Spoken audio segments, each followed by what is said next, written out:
again, everyone, and welcome back to Reddit Aliens. I'm John, and we're here again with another 2-hour compilation. If you're listening alone, that's good. If you're listening with headphones, that is even better. So sit back, relax, and enjoy the stories. Don't forget to subscribe.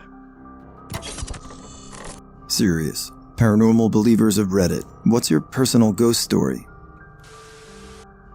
When I was a kid, I had this bunk bed with a sofa underneath that folded out into a double bed. Anyway, the bed shook violently one night, so I ran downstairs to my mom, only us two in the house, and we could still hear it shaking.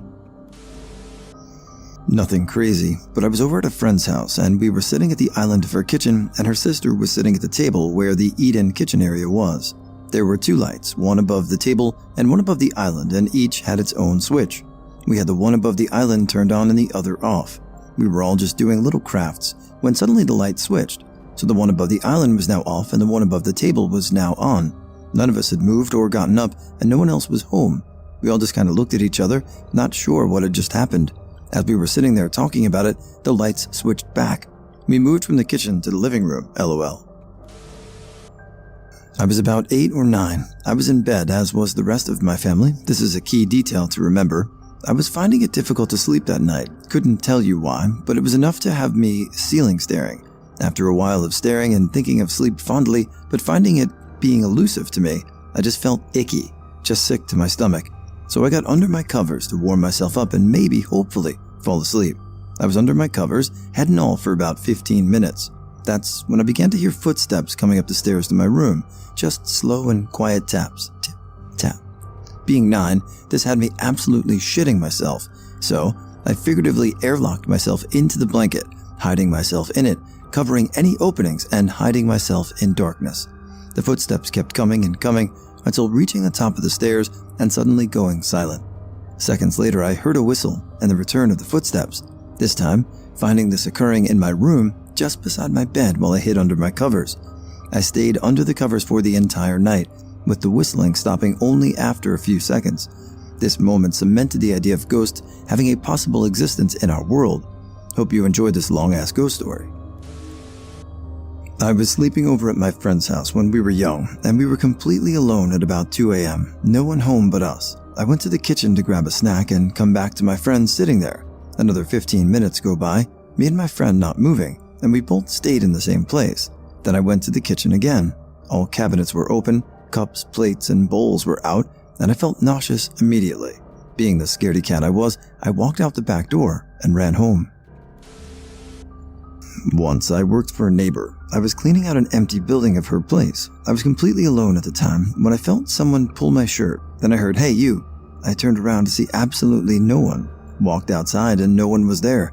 Went back in to see if my stuff had been moved and saw a handprint in the dust. I grabbed my stuff and left, and I never went back in that building alone. She swore it wasn't haunted, but they sold the place soon after the incident. I haven't seen her since. Not super interesting compared to the other stuff on here, but whatever. It was the middle of the night and I was sitting on the couch watching TV. Out of nowhere, the back cushion sagged and pushed up on me as if someone was leaning on it. I was pretty out of it, so I just mumbled something like, "Cut it out," and it went back to normal. Maybe 5 minutes later, it occurred to my potato brain that I was the only person awake in the house. Went to bed pretty quick after that. 2 stories. One is personal, the other is a friend's story. When I was 8, I lived in a Victorian-style house in England. For some context, I lived with my mom and I'd recently moved from a different country. When I first moved in the house, I felt very uneasy in the house. It felt like someone was watching me. I was also very scared to go upstairs alone. The upstairs had this evil presence, especially at the top of the stairs. There were also cold spots, if I recall correctly. During the day, I wouldn't even go upstairs because of the presence. When I did go upstairs, I wouldn't sleep in my room, as it had a very evil presence and whatever was in there wanted me the F out of the room. So I slept in my mom's bedroom. When I did sleep in my room, I had terrible, vivid nightmares. One of the nightmares I had was I was in a completely different house hiding from someone. When they found me, it was a boy in a suit, looked Victorian. He had a smile similar to the Joker. Same house, but this took place in the backyard. If I recall correctly, it was snowing during early 2012. I was out in the backyard playing with the snow. I came from a hot country, so snow seemed foreign to me. While I was in the backyard, I felt someone was watching. I brushed it off as kids looking out the window. I decided to look up, and I saw no one looking outside. Luckily, we moved out a couple months later.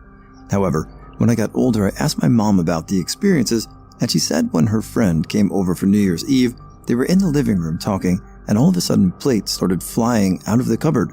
She also said she hated being alone downstairs when I went to bed, so she used to come up and just lay down and go on her phone. POV of my friend.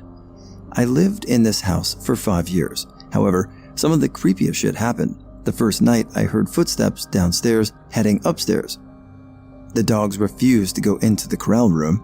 The coal room had this evil demonic presence I felt like was being watched by someone or something. Christmas 2018, my girlfriend and her family came around for dinner. The daughter of one of the family members came up to me and said, "Who's that long-haired man?" Confused, I said, "What long-haired man?" After I said, heard stuff being knocked to the floor. I went upstairs with her uncle to see the bedroom in a mess. After 2 hours, my girlfriend's family left. However, what happened that night would stay with me forever. After cleaning up, I decided to watch a movie, Die Hard if I recall correctly. Halfway through the film, I heard breathing in my ear. I decided to say, "We can either live in peace or I will get a priest." After I said that, the TV turned off and the house was pitch black and I heard footsteps. After that, there was nothing beyond the odd footsteps and stuff moving around. When I was 5, we lived in this small town. I believe in paranormal activities, but not really scared of it that time. So, my aunt and I were heading home from the store. In that town, we don't have streetlights, so it was very dark. As soon as we hit the darkest road, I started hearing some chattering, and I asked my aunt if she's hearing something, and said nothing. Then suddenly a big man, glowing with a missing limb, passed by, and I passed out. When I woke up, I was at my bed, and from then on, I hate dark places. TLDR. I got locked in a bathroom as a kid, trying to drain my tank, and the lights went nuts, and I couldn't exit due to some force. Was it paranormal or mean kids? Sorry, this is so long. I don't believe in the paranormal at all, but I have a story I have told a few times, and it's the only experience in my life I've never been able to explain. The only reason I can't say it is paranormal for certain is because I was young. Our brains try to fill in gaps as we get older, and we also misremember things as time goes on. Things like, was he wearing an orange shirt or a purple shirt? This example will make sense in a bit. The few times I tell this story, I always get the occasional comments that try to convince me I'm dumb for not thinking ghosts are real.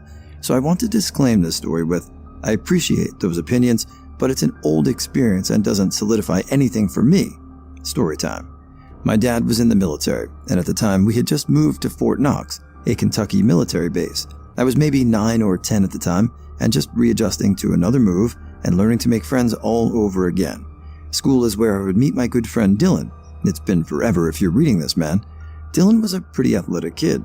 Over the year, we became really good friends, and his dad happened to also be in the military. One day, Dylan invited me over to his house for his sister's birthday party. It was the first time I'd ever really been to anyone's house, and Dylan actually seemed to change on the way over to his place. He would just talk about how we only needed to play outside or play downstairs, which I never thought anything of. Strange house and my best friend, nothing odd about him asking us to hang out and play in one portion of the house. That was until he brought up the downstairs bathroom. Then things got a little uncomfortable. When we arrived at his house, his mom had a birthday cake, and we drank pop and soda and played outside. That was until Dylan needed to use the bathroom, which prompted me needing to use the bathroom. While playing, he asked me if I would go upstairs with him while he used the bathroom, which I found odd because there was a bathroom downstairs. So I asked him why he wouldn't use the downstairs one, and his response was, because something is always in there and it locks you in. That scared me. It wasn't what he said, but the way he said it. I agreed to go upstairs with him. He proceeded to pee upstairs, and that's when he said, "Don't let the bathroom door shut on me and lock me in," which was a second red flag.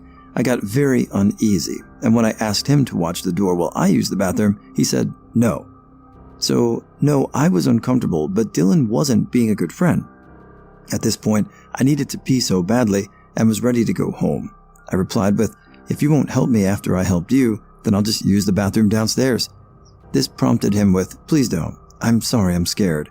I should mention his sister came upstairs around this time and chimed in telling me it wasn't a good idea. I finally decided I was going to anyways. This is where the unexplained kicks in.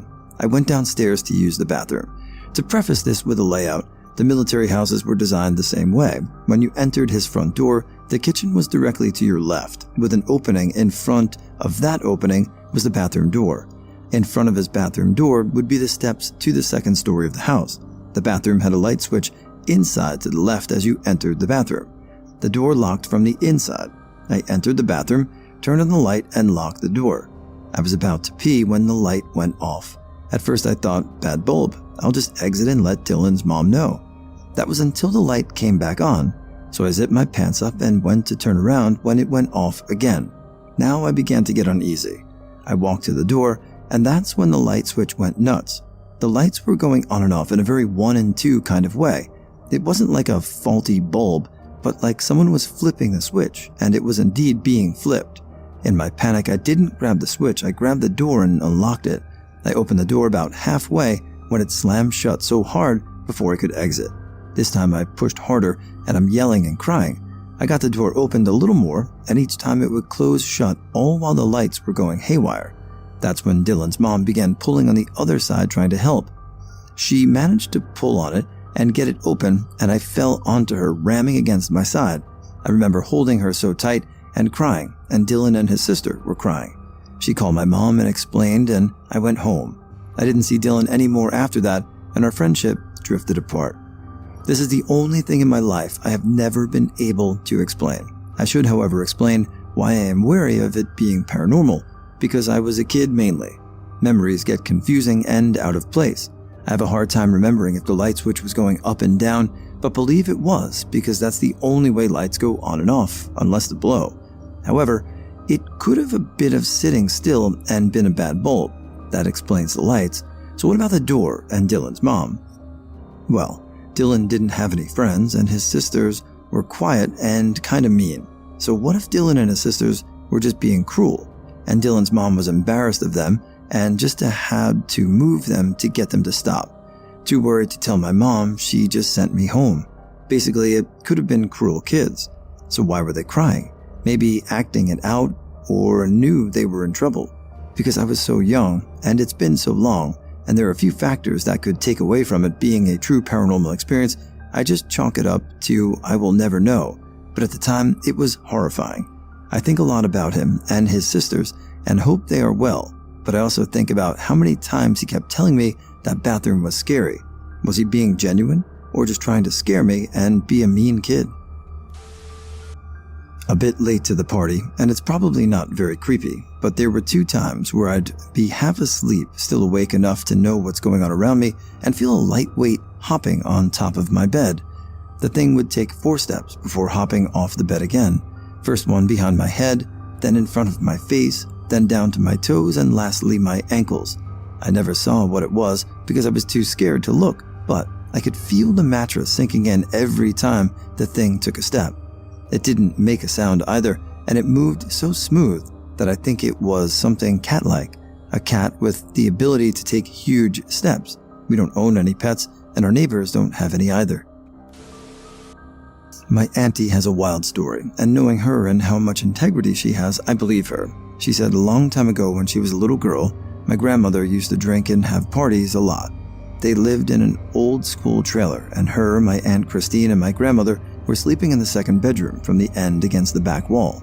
She said she was always worried about fires and would stay up till everyone at the party passed out and put out cigarettes and whatnot. She said where they slept on the bed, she was in the middle, Christine against the wall, and my grandmother on the edge.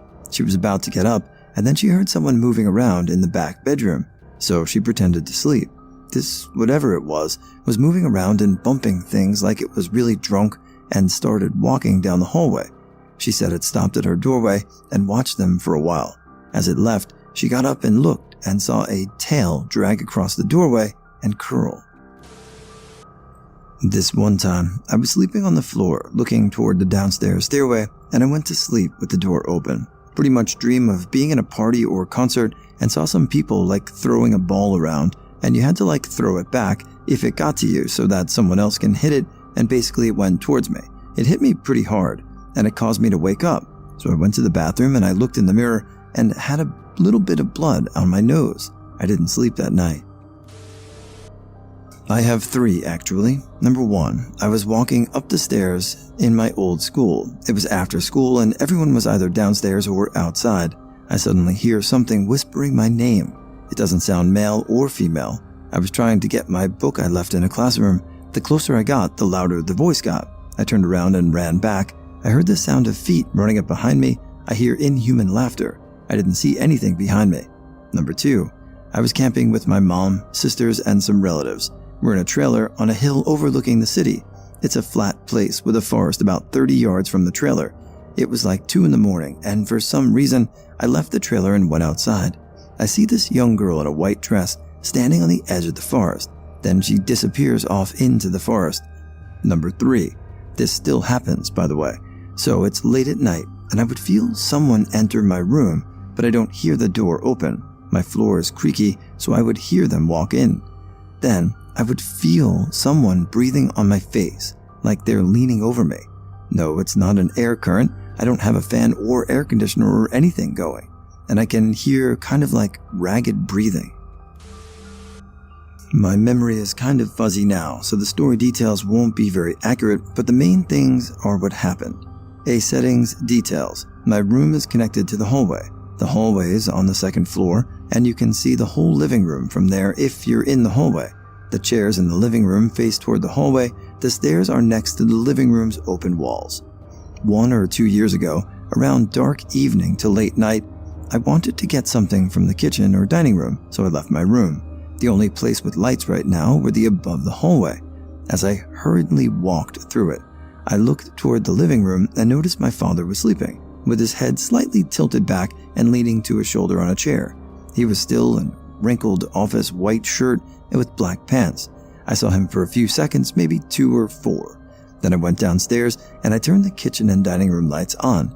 I got something, then looked at where my sleeping father, the same chair where he supposedly slept in, was empty. I froze. I felt scared, probably felt my heart stop for a bit, and became very confused. The same chair was empty and with no one sitting in it. It's like he didn't exist sleeping in that chair.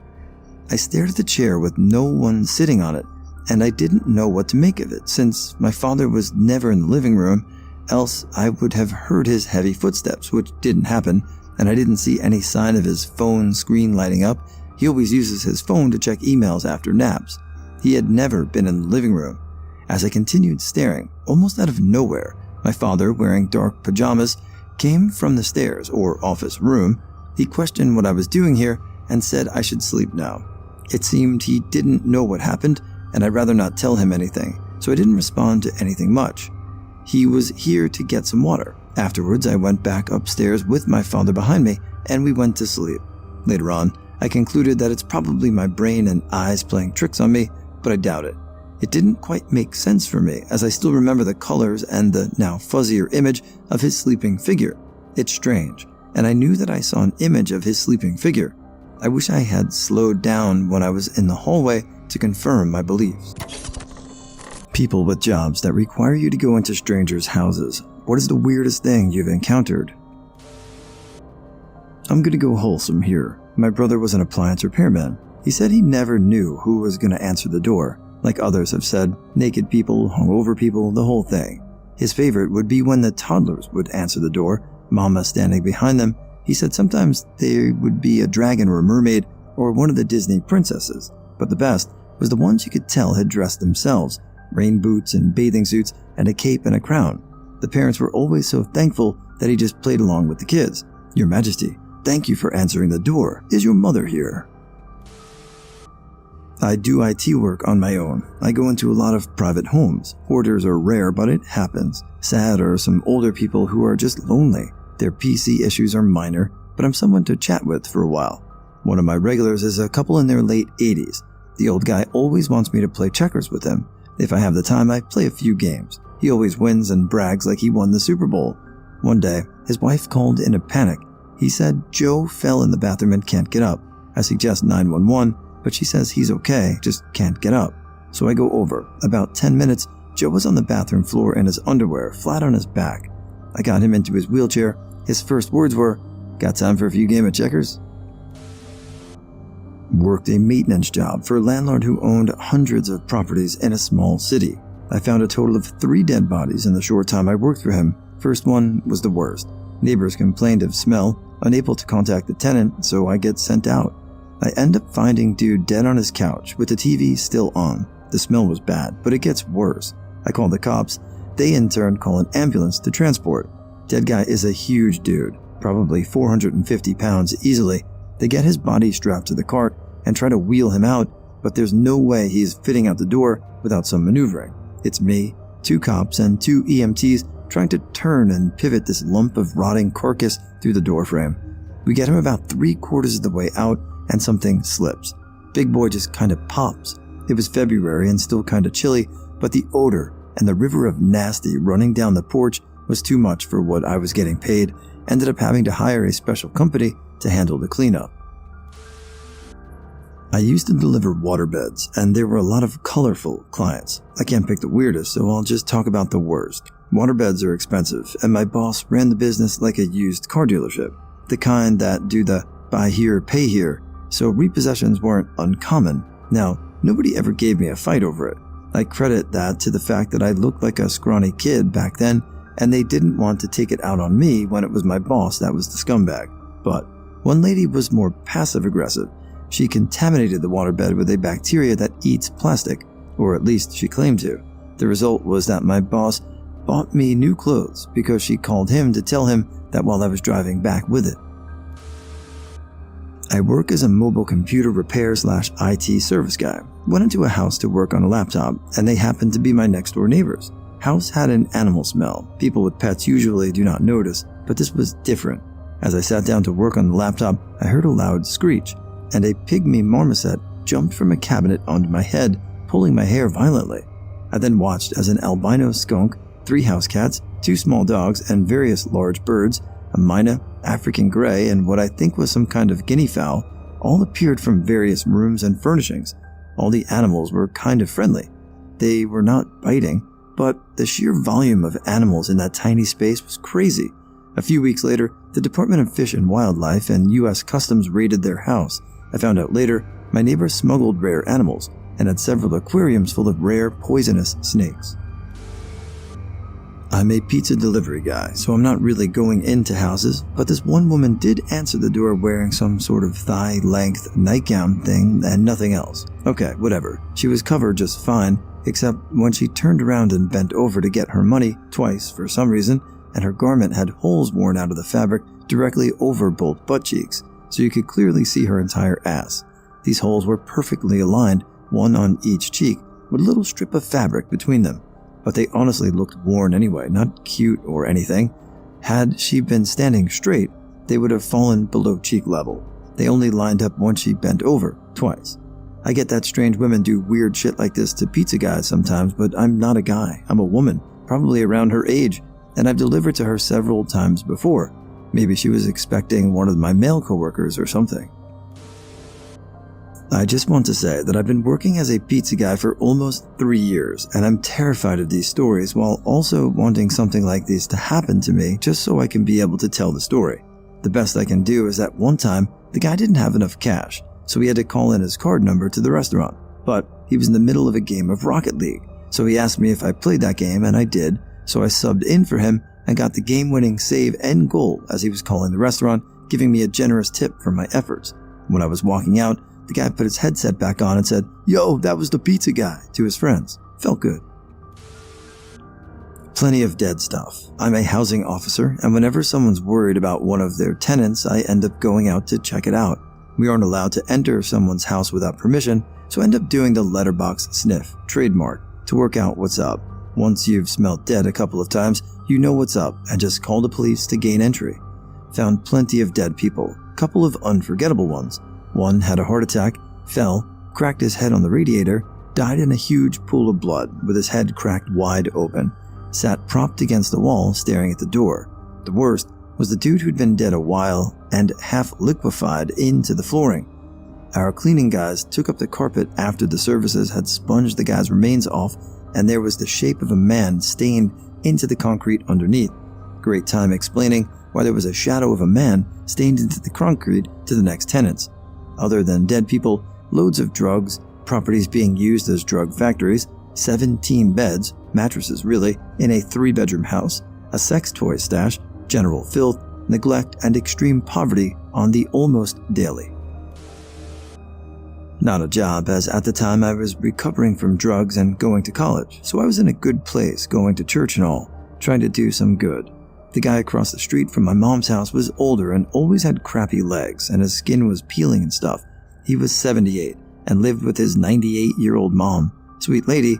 Through my intervention, the church found out that he didn't have water, electricity, a working stove, etc.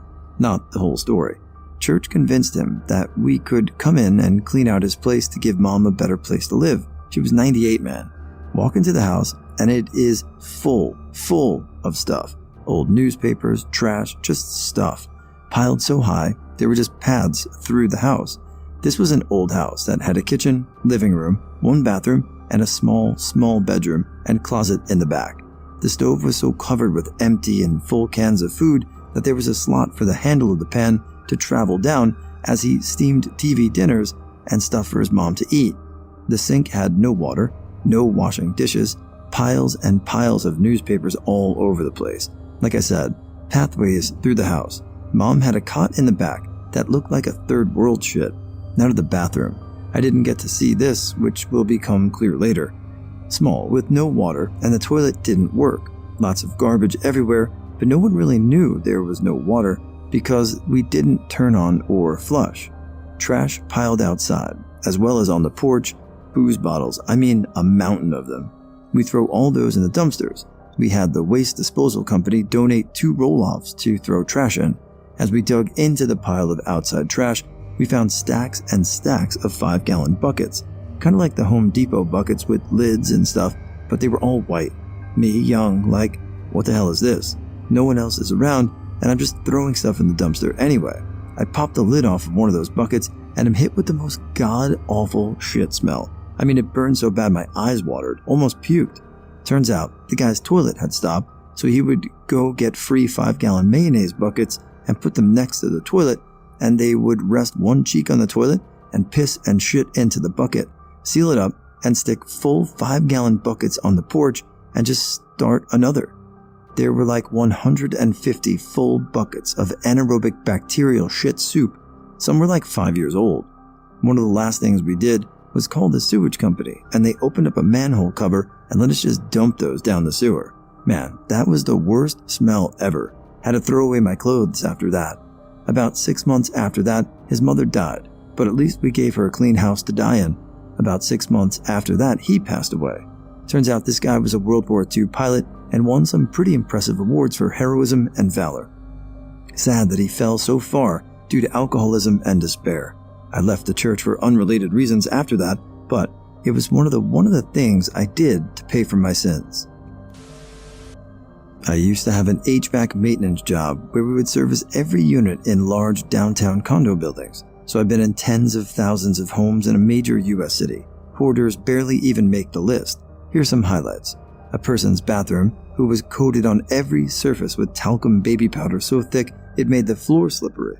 A person with cigarette burn marks in the carpet surrounding both sides of their bed so that the floor was burnt black. A guy who had a commissioned pencil-drawn self-portrait of him being sexually mounted by a male lion mounted above his bed.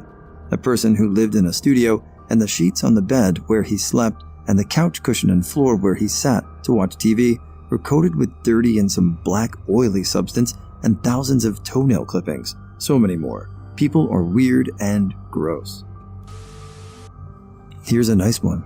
So I work as a nanny for 2 lawyers. The wife of the couple is very nice, a defense attorney who is just a ray of absolute sunshine. The husband, on the other hand, is a much more serious. He's very straight to the point, tells me what it is he needs me to do to that day, leaves me to my own devices. We have a good working relationship doing this, but I digress. When I went down into their basement for the first time, and the baby, 1.5-year-old female, desperately wanted to go into a side room. Now, as I stated, I've never been in their basement before, and it has tons of these side doors. One is to a bathroom, one is to a crafting area. It's a big house, and you get the idea. So I opened the door to find a little dog washing station, but that's not the weird thing. The weird thing was the next door further inside the room. This is where the baby wanted to go. She's screaming and begging on the door, and all I can think is, oh my god, this is where I'm going to find the weird shit. I'm going to find a body back here or some BDSM stuff. Either way, I'm not leaving this house alive. The baby manages to get the door open on her own. She's 1.5, so it's not very hard for her. But she goes into the room and I follow up behind her, ready to face my death. And inside is stacks on stacks on stacks of Halloween and Christmas decorations. There are more decorations here than I've ever seen in a Walmart up for sale. They had a full-size skeleton sitting in a chair. They had Santa propped up in a corner. They have those little towns that people like to put out with the little Christmas people, but they also had a Halloween one.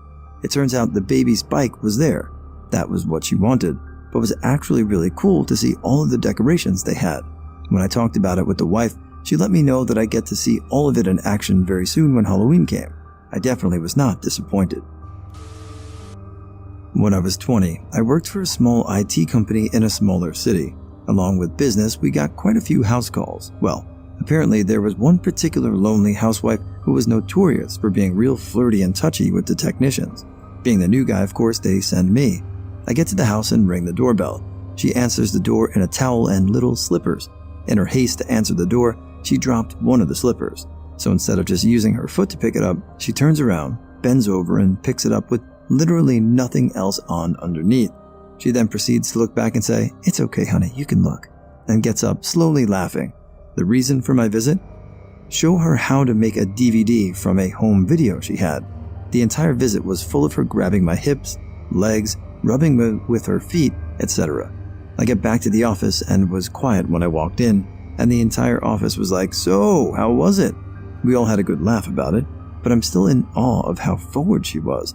Apparently her husband was a council person for the city and was somewhat important.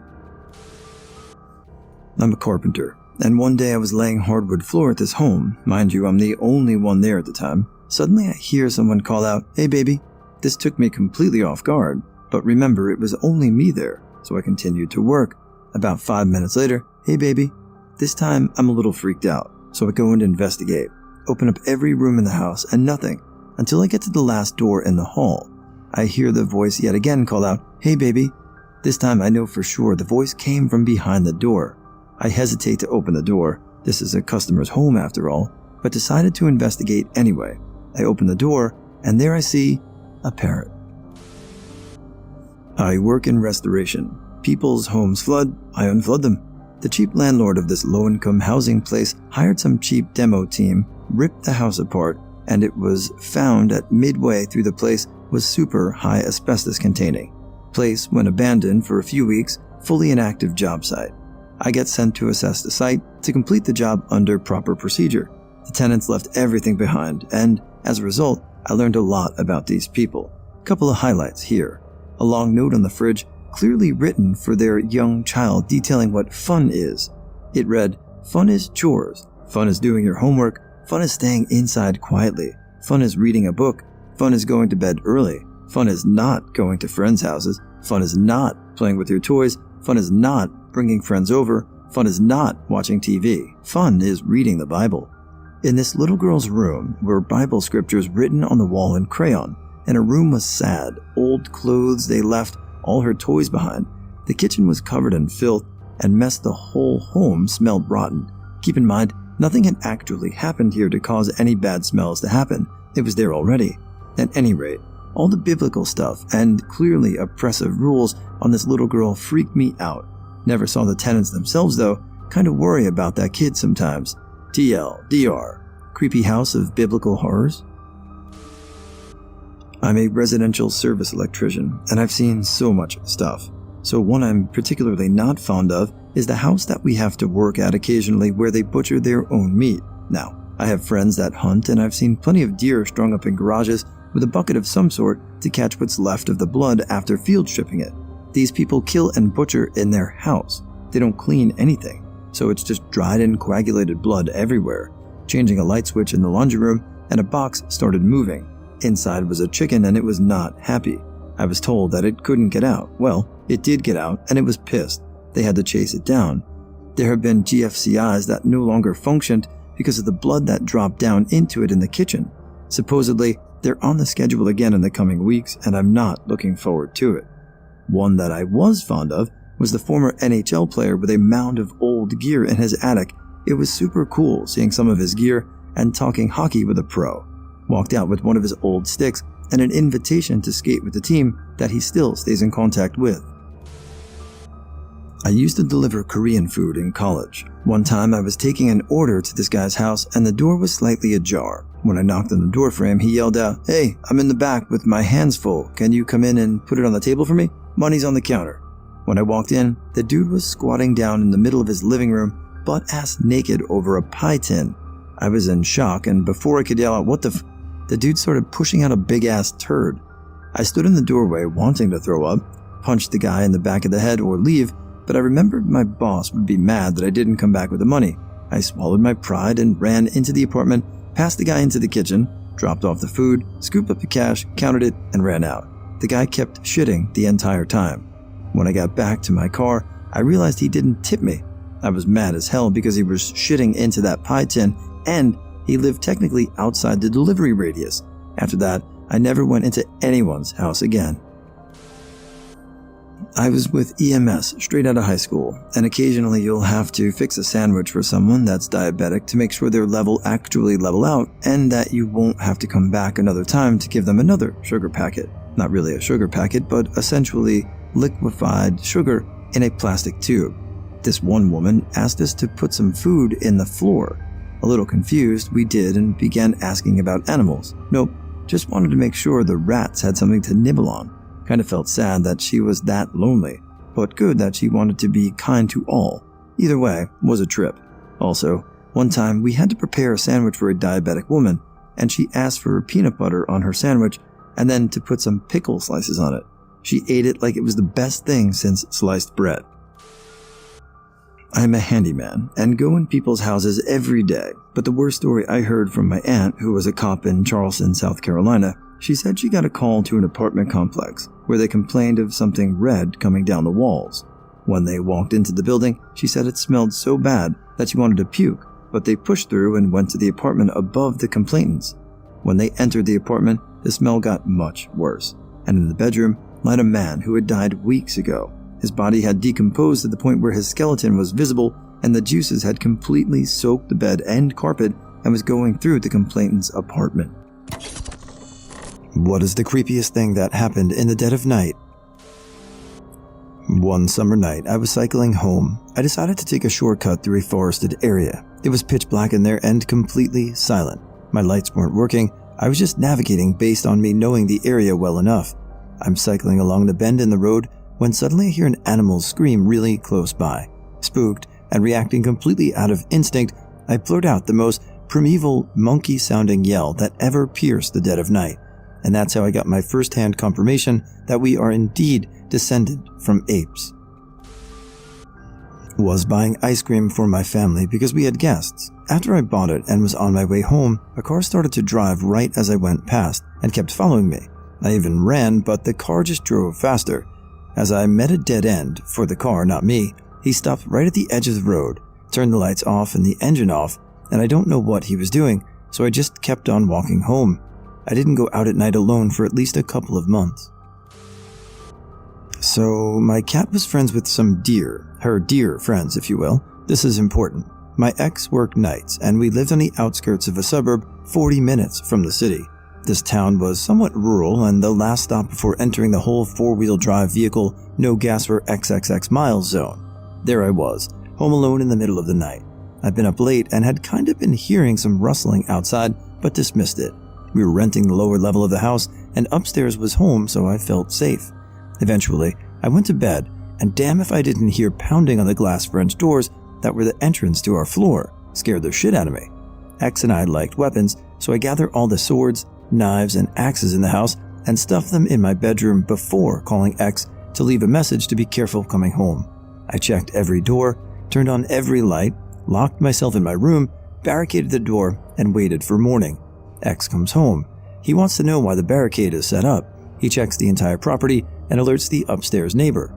Later that day, Kitty is in the window, which was level with a hill outside, and her dear friend is outside with its mom. Eventually, dear friend peter out to the small field out back, and a few minutes later, bang, bang, on the glass door. Same sound as last night. I jump up and throw back the curtain to see baby deer friend at my door. Kitty meows to be let out, and I realize I freaked the fuck out because my weird cat's friend wanted to play in the middle of the night. My roommate, who is male, came into my room late one night. I was still awake. I was curious what he was doing there, so I remained silent and pretended to be sleeping. He then lifted my blanket at the back to reveal my naked feet. I then heard him unzip his pants, and then I heard fap, fap, fap. After a while, a warm liquid fell on my feet, and my roommate wiped it off with a cloth. I was so terrified to confront him about it, so I did nothing and pretended to be asleep the whole time. The next day, I had to pretend that everything was normal around him, but I packed a suitcase and left forever later that day. I live on a farm, and I have a window that faces out to a very tall tree. My bed was set up to where I could look out the window. There was something about 6 feet tall, not human-like, then ran across my yard on all fours and got up into the tree, 2 arms swing. It must have seen me, because it sat there and watched me for 10 minutes. It was real, because when I went out in the morning, there were 2 very deep claw marks going up the tree. I was sleeping over at my aunt's house along with my brother. The house was located in the middle of effing nowhere, and there wasn't any houses for miles. Never was a fan of that. I avoided sleeping there, but one night I had to. I was struggling to sleep and kept checking the time. 9 p.m., 10 p.m., 1 a.m. At 1 a.m., I was completely terrified. I could hardly close my eyes, and I had no idea why. My eyes kept moving toward the closet, but I knew there wasn't anything there, so I kept trying to rationalize the goddamn situation.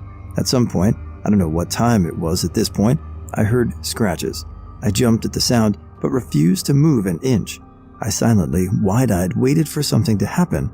After a brief moment, there was a bunch of thumping noises and scratching noises coming from, you guessed it, the effing closet.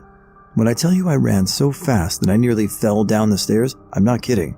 I woke up my aunt and cried to her about what had just happened. She said it was likely an animal, and I realized she was probably right. The next morning I opened the closet and found nothing, absolutely nothing. I still think about what could have been. I guess it doesn't sound that scary to someone who's just reading, but it definitely scared the shit out of me. Years back, I was asleep in the living room with my wife and our small child. We were house sitting for her parents, and it was bitter cold, so we were camped around the wood stove. Anyway, I wake up after hearing some crashing sounds around. I checked the spots where my family was sleeping, and it looked like they were both there. Then I noticed movement through the outside window. Because the house was kind of V-shaped, you could see the outside of one of the kitchen windows by looking out the living room window. After a second, I clearly see a stocky person in a big coat rummaging through the cabinets in the kitchen. I held my breath and looked harder and was sure it was someone breaking in. The family's gun safe was 10 feet away, and with my adrenaline pumping, I punched in the code, and seconds later, had a pistol in one hand and a magazine in the other. I crept to the kitchen and popped the mag in on the way. I was wobbly-legged when I burst around the corner and yelled, "What the fuck are you doing in here?" Thank holy hell, I did not chamber around and kept the pistol pointed at the ground. Turns out it was my wife that had put on her dad's hat and triple XL jacket to go out and sneak a smoke because she couldn't sleep. She was looking through the cupboards for matches and absolutely did not look like herself from a distance. The blankets where she had been sleeping had fallen just right to look like she was still in bed. We were both scared shitless, and it took a few hours for the adrenaline to wear off. I resolved to go for a baseball bat instead in the event of any more suspected home invasions. So I'm out back door late one night having a smoke. It's dark, like outside of small sweeps of light from some bottom floor window. It's hard dark and cold, silent. Outside my back door is a path that goes around one side of the house to a porch area. Beneath that is a slope to a canal. I'm walking up and down the path smoking. I hear from right across the canal, other bank at least, this kind of weird, ragged, gurgling croak. Then nothing. I keep on, up and down, and I hear the sound again. As I keep on, I hear it on and off at regular intervals, and it's coming closer, a little bit closer, a little bit louder each time, till I'm up outside my back door. It's total dark at the end of the path, and whatever it is there, just about facing me. I puff through my smoke real fast at that point and dart inside. Never saw the thing, but I sure was spooked. It was only years later that I realized it might just have been a duck.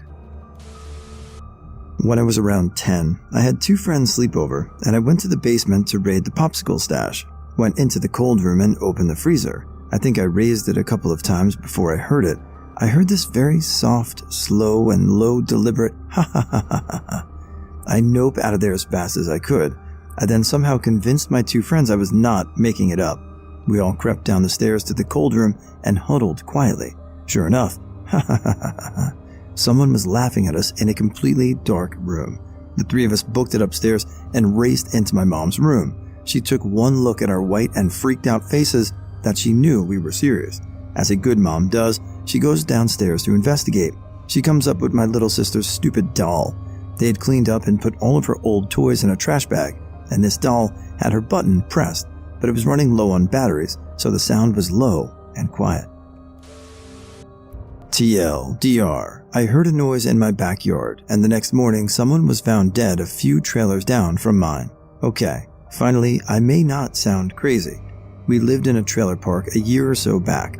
There was a field behind ours and the neighbor's trailer, but there was a small portion right behind ours that had some trees and bushes. Really creepy at night since there was no light shining that way, so it looked like a black abyss. We had been there months, and sure it was creepy because my mind would wander and come up with scary scenarios. I never had a problem. I would hear raccoons, possums, and the like. And we had a big dog, so he was usually on alert when those animals would move around, but he never barked at them. Anyways, so one night I'm out smoking, letting the dog out to go to the bathroom, and I hear rustling in the bushes and trees. It was very faint, but my dog stopped and started barking. He was freaking out. Since the noise was so faint, I wasn't sure what it was. I was told it was an animal. I went with it. A day or so later, I'm outside with the dog and I hear the rustling again. This time it sounds like someone walking. I go inside because my mind is wandering. Tell my boyfriend, he says, it's an animal. I'm like, dude, no, it's not. He goes outside like 10 minutes later to smoke, and he stands there by the door for a second, and I'm curious.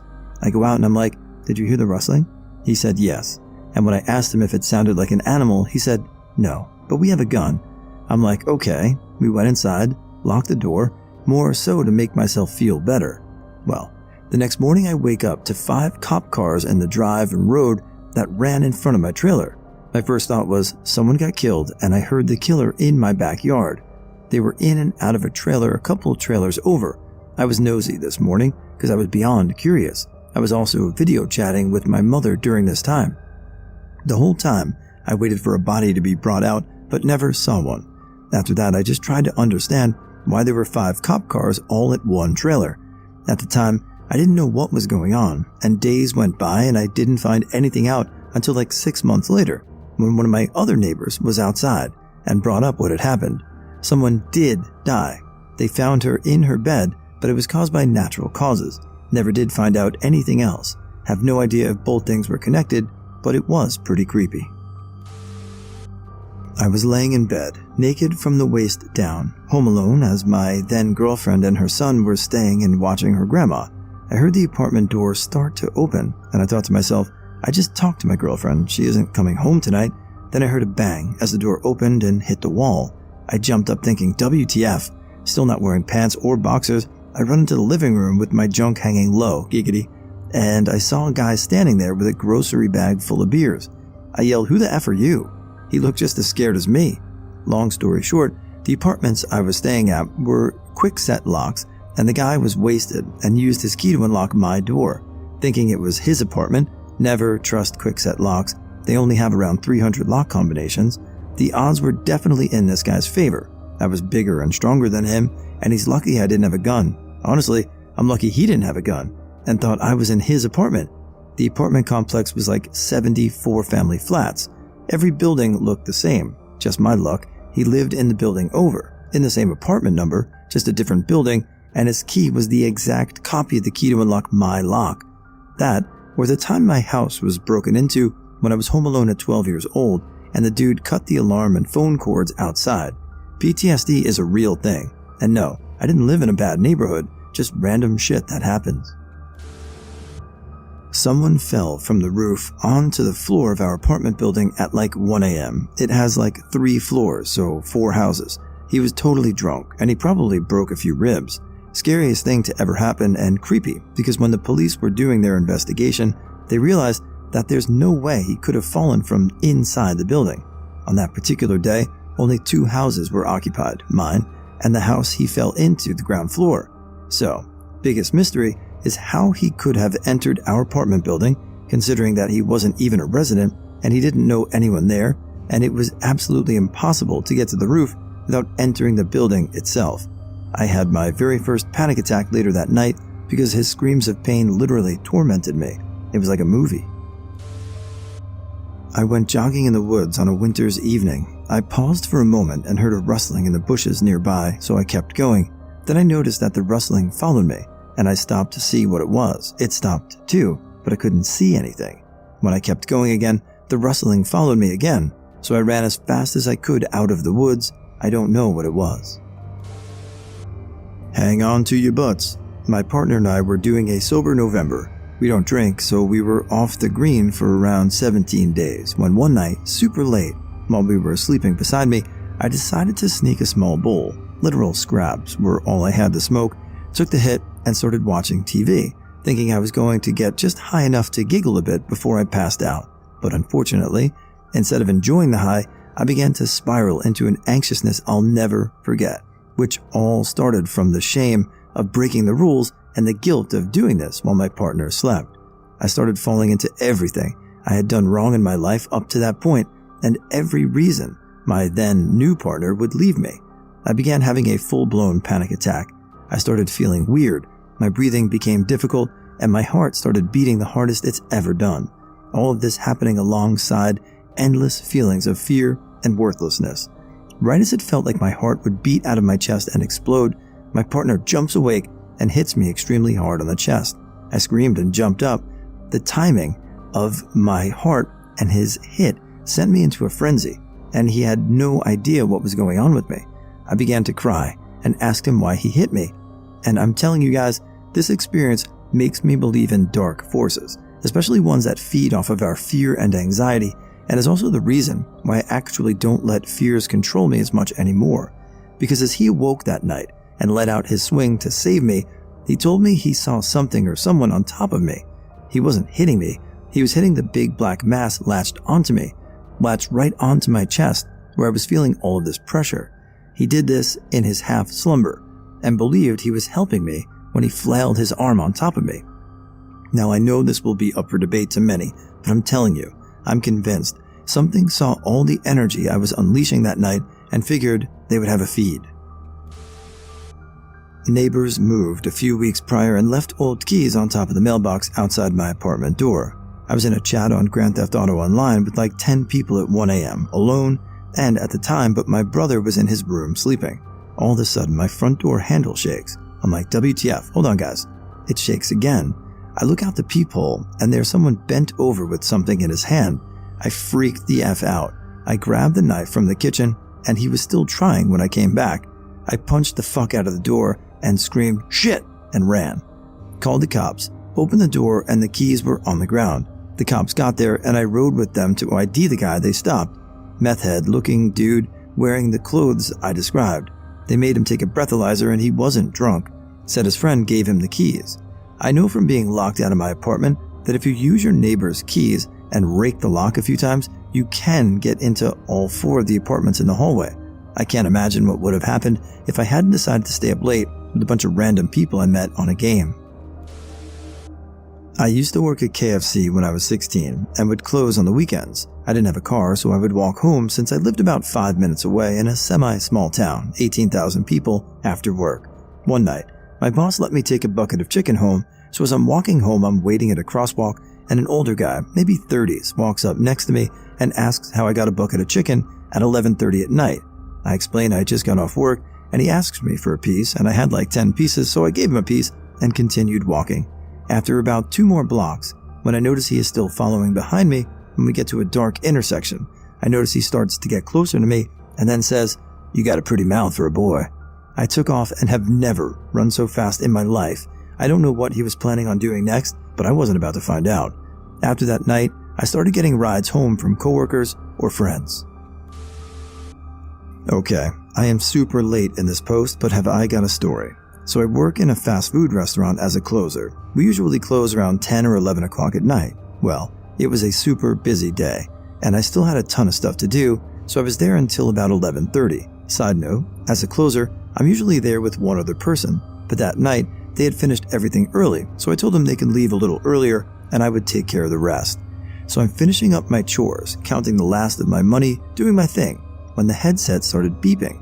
I worked at Sonic, so I can usually see if there is someone at a stall or pulling into the drive-thru. I looked out the window but didn't see any cars, so I answered the call with my regular, "Thank you for choosing Sonic. Unfortunately, we're closed right now, but we open at 5 a.m. tomorrow morning." Silence. I look outside by the drive-thru, nothing. I go back in, and just as I'm about to hang up, I hear this god-awful screeching noise coming from my headset. I hang up quickly and go back outside to check. Still nothing. Obviously, I'm shaken by this, but I continue finishing up my chores. About 15 minutes pass, and I'm about to leave when the headset beeps again. This time, I'm a little more hesitant. I check outside before I answer. No one is there. I answer the headset cautiously. "Hello?" Nothing. And then bam, the screeching sound again, and this time I heard it outside while I heard it on my headset. I hang up and run outside. Nothing. I lock up and quickly drive home. I still have no clue what that sound was, and I now never let anyone leave if I'm going to be by myself. My husband and I once woke up to a strange lady on our porch knocking on our door at 2 a.m. My husband grabbed the dog and opened the door. Lady had a suitcase and a taxi was parked to the left of our house. She was kind of mumbling, but definitely coherent.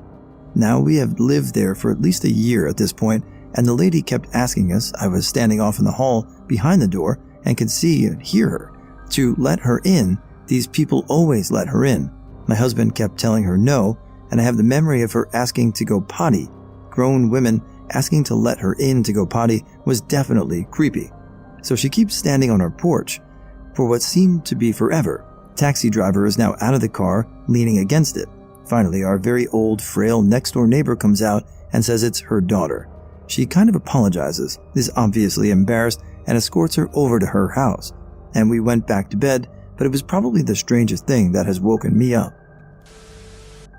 My partner woke up in the middle of the night, and I was not beside him. He waited for a bit, assuming that I was getting a drink of water or using the bathroom. He waits and waits. I don't return, and he doesn't hear any noise of me walking around or doing anything.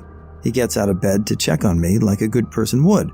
Our apartment at the time had a layout where you could walk around in a circle through the kitchen, then to the living room, then a small hallway to the entrance area where the kitchen, bedroom, and bathroom branch off of.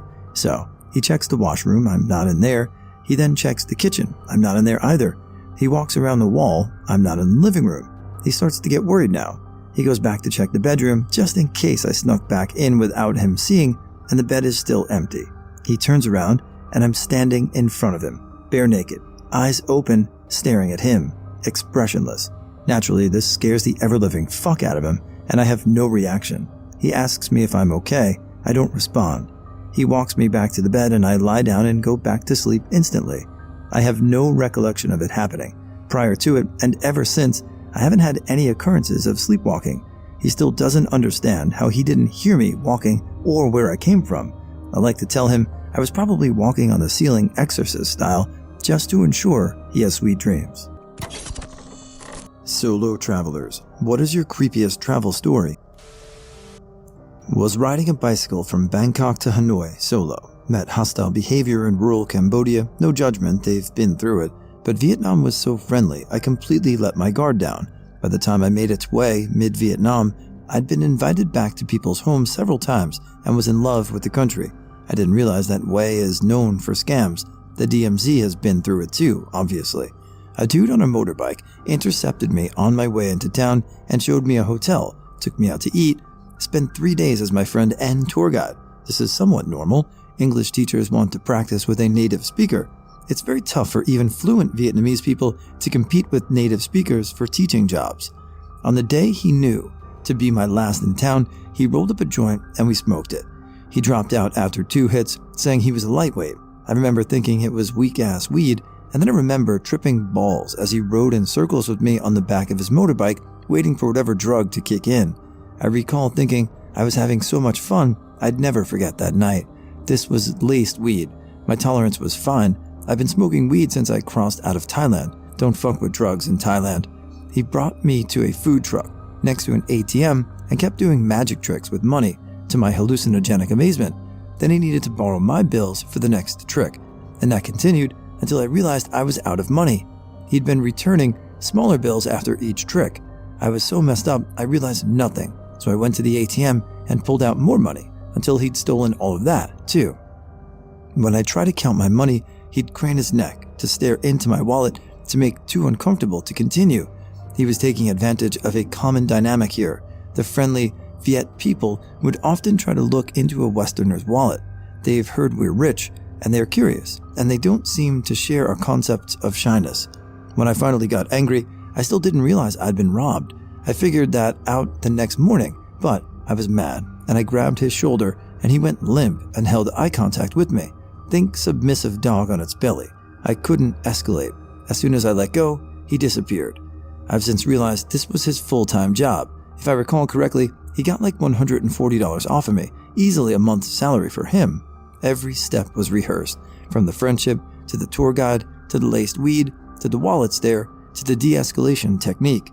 I would have paid him for the tour, and I would have paid him for the drugs. $140 would have been a ripoff, but you get used to that when you travel. I just wish he hadn't stolen my trust of the amazing people of Vietnam. Who knows how many experiences I missed in the final 400 miles of my trip. Traveling in South America by myself as a 22-year-old woman, arrived to Santiago, Chile by bus really late at night, like around 10 p.m. Shortly after I got off the bus, a guy comes up to me from the general area of the taxi stands and asks if I need a cab, and I say yes. We start walking to his cab, and it's really far away, like at least 5 blocks. I start to feel kind of uneasy, but I'm also in the middle of this big, unfamiliar city and just try to reassure myself it's fine. I double-check his cab has all the normal brand markings when we finally get to it and sit up front with my bag more out of habit. It's common to do this in Ubers in South America. I give him the address of the hostel I booked, and we small talk in Spanish for the first few minutes of the ride, and then there's a bit of a natural pause, which he breaks by looking over at me and saying very calmly, "Are you scared?" Of course, that really freaked me out, but I tried to seem calm. I just laughed a bit and was, no, I'm good, just tired and it's late. And he goes, well, you seem pretty scared back there when we were talking. You know, there's a lot of bad people around here. Sometimes they pretend to be taxis. You never know who to trust.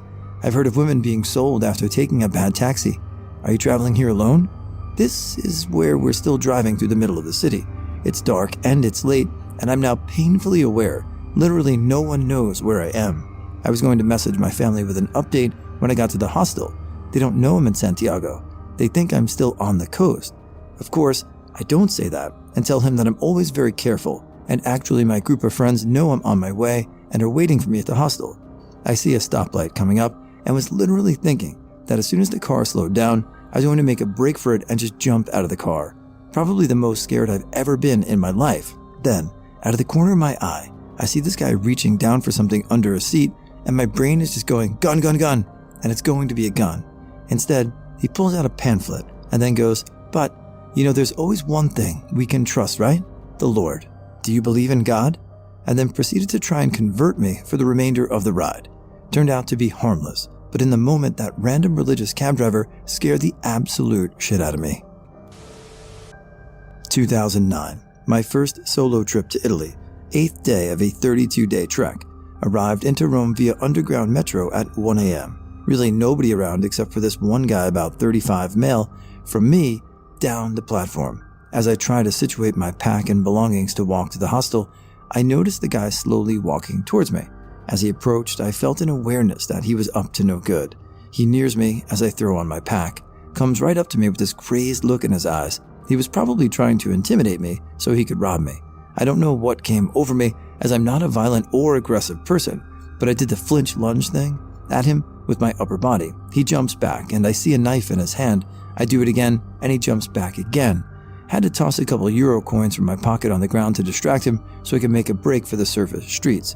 He followed, but staying behind me a good 5 to 6 meters, all the way up several flights of stairs to reach the surface, where I finally see a few other people.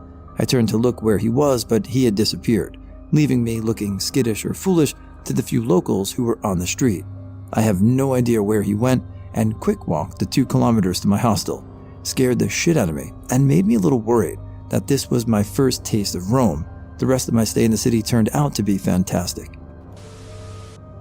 I was hiking alone in the mountains. To get there, you obviously had to come through the woods way down below. As I made my way back down to the tree line, I headed into a clearing and decided to take a moment to rest. Took off my hat, took in a breath, shook off dust and pebbles. Suddenly, I just became very aware that I wasn't alone. Normally, when this sense kicks in, there's a deer or moose or bear nearby, some animal. I turned toward the trees and saw a man all clad in black just staring at me. He was completely motionless. Didn't look like an inch of hiking or climbing gear on or around him. I thought it was odd, so I wanted to snag a photo. Reached out for my camera, and when I stood back up, the dude was just gone. I immediately got flashbacks of that scene from David Fincher's Zodiac when the killer appears by a tree at Lake Berryessa, then disappears. I was extremely spooked. Now, of course, I'm in the wild. Surely I'm not the only one out there, but this was in a relatively remote spot, and I hadn't come across anyone until then. I had to make my way into the area where I saw this person. I was on high alert for some intuitive reason, but when I passed by where he or she stood, there was no one to be found. I looked around, called out even, nothing. And the whole 8 hours back down, I still came upon no one, not one single soul. I think of that day often. Had a layover in Moscow, flying from Seoul to Barcelona a few years ago. Aeroflot, of course. Standard economy ticket, nothing special. We land as usual and are leaving. Cabin crew and pilot were thanking us as we left. When I got to the door, the captain looks at me and grins. "Thank you for flying with us, Captain blank." I was a military intel guy at the time, and it seemed apparent they wanted me to know I was being watched and tracked. My phone immediately started blowing up with Russian phone numbers, calling it once I cleared security and hid out at a different terminal than my follow-on flight. Never been to Russia before, no friends or family. Super weird. When I was traveling in Thailand in 2007, me and my buddies went to a full moon party with some people from our hotel. There were 2 English girls that came along too, and we hung out with them for a bit before we all went off on our separate ways. If you've ever been, you'll know how popular the buckets were, and they got you pretty pissed. Anyway, at some point past midnight, I went off on my own to grab a couple more from me and the 2 mates I went traveling with. As I was in the queue, I saw one of the English girls being half carried off away from the main party area with someone. Ran up to her and managed to push the guy away and told him she was my friend and I'll look after her. Remember him just walking back off towards the crowd again. Managed to get her to my mates, then we took her back to the hotel, where her mate was thankfully waiting for her. Said they'd got separated at some point and she didn't know what to do. Saw the girl in the morning and she couldn't remember a thing that happened. I had just hiked all day in Arches National Park in Utah. I decided not to camp that night as a thunderstorm was moving in. Upon reaching the hostel, I was informed that their rooms were booked for the night, so I bought a tent pass and decided to sleep in my car. I was extremely sunburned from the day's hiking and stripped down to my underwear. The car windows were partially left open to have some air circulation. Around 3 a.m., I heard someone outside the car talking. A few seconds later, a man stuck his face in my window and exclaimed, "Got any cat?" Half naked, I arose like a cobra with my fist cocked. This old man again asked if I had any cat. I really don't remember what I said or did. I just remember yelling at him. I tried to fall back asleep to no avail. Eventually, I decided to drive off into the night to my next destination, Monument Valley, and witness one of the most surreal sunrises of my life. TLDR. Crazy old man wakes me up in my car by exclaiming, "Got any cat?" Led to surreal sunrise at Monument Valley. I spent a night at a hotel in Naples, Italy. It was the end of a long trip abroad, and I was tight on cash, so I booked a super cheap room at a surprisingly nice-looking hotel near the airport. My taxi driver laughed when I told him the name of the hotel and proceeded to tell me it was a refurbished hotel for ladies of the night, basically a hotel for prostitutes. I didn't see any other guests, and every single staff member knew my room number off the top of their heads. It was a terrified, sleepless night, filled with weird sounds. In the morning, they had set up enough breakfast for 30 people, but there was not a soul in sight. I've never been one to spook easily, but something just felt wrong about that place. I felt like I was on an episode of The Twilight Zone. When I was in a coastal town in Colombia last year, I was cornered by a pack of domesticated dogs. I was walking back to my hostel on the main strip of shops after dark and noticed a pack of dogs waiting outside a store. The store happened to be the last business on the main strip and also the last source of light between it and my hostel up the road. As I passed the store, a man inside noticed me and signals to his dog to follow me. At first it was cute, but it turned scary when I tried to turn down my street and was snarled and barked at. The dogs cornered me between the road and a house, barking and jumping up on me. Flustered, I eventually pushed through the pack to get up the road, but continued being swarmed.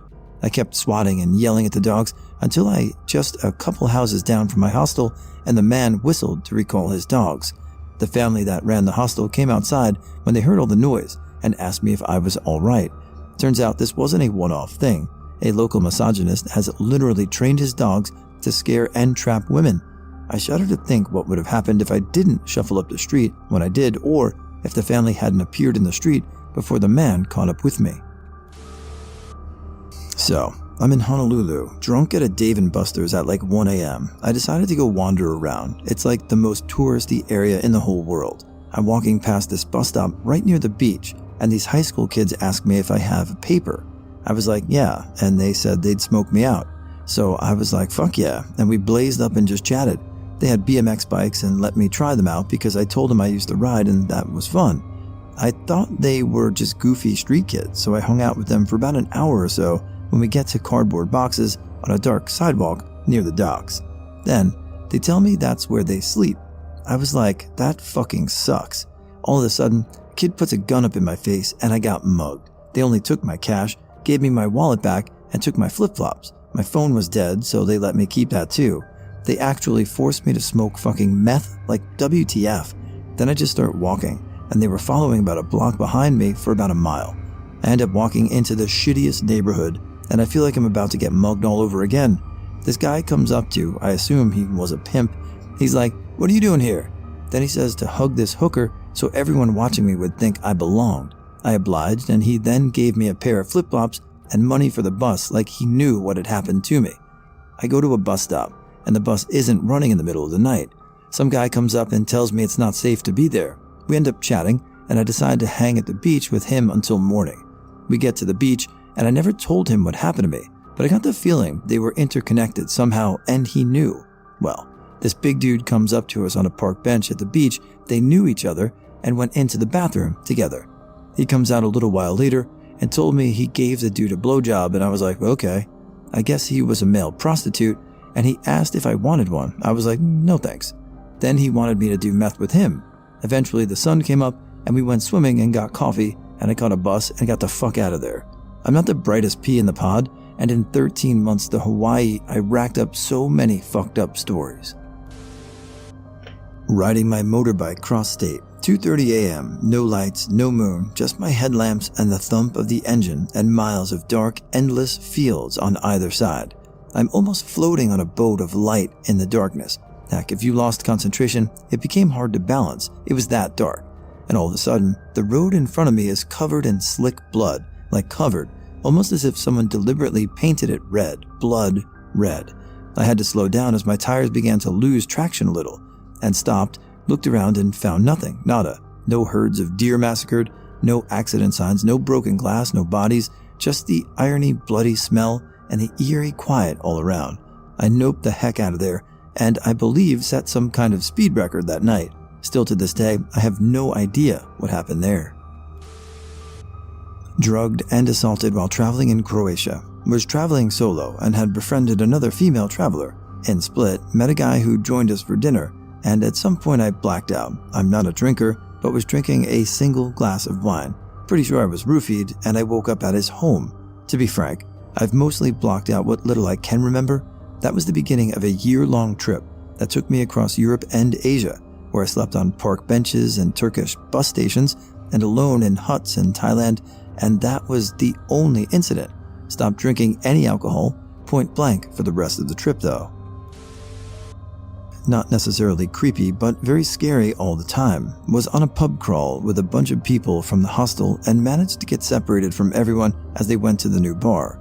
The manager from the one I was stuck at told me to come into the back with him where it was quieter so I could phone them. I was very drunk, and he started blowing smoke from a joint into my face. Next thing I remember is him raping me crying for him to stop, and a lot of blood between my legs. I don't know how I got back to the hostel that night or what the pub was called, but it was a pretty awful experience, to say the least. I was probably the creepy person. I went with my family on a vacation. After roaming the Minashki temple, we went to sit on the stairs near the pond in the temple complex when I saw, who was clearly not from India, a girl sitting alone, and she looked a little sad. So I kept looking at her, waiting to make eye contact to ask if she was okay. See, at this moment in life, I was at peak anxiety, so naturally I couldn't muster up the courage to ask her. So, fast forward a little bit, I see 5 to 6 boys, must be 14 to 15, sit a little bit away from her and start taking selfies, where she was being included. 2 of the guys were asking the rest to stop the nonsense, but they went for a good angle, and this is when they looked at me, when I gave them a look so murderous that they stopped clicking pictures and went away after seeing that we weren't going anywhere. Alas, the poor girl saw me giving those boys the death glare and probably thought it was for her. I travel alone a lot, and I've been super fortunate to have minimal creepy encounters, but this one still makes my spine tingle. I was in London for 6 days on a stopover on my way back to Canada from 6 weeks in South Africa. I'd been working in South Africa very long but rewarding days, so the London stop was touristy and lazy, just a nice reset before I get back home to Canada. There was a pub a block or two from the hostel I was staying in that I ate at every night. It was cheap, cozy, and never too crowded, so I'd bring a book, order a pint, and eat supper.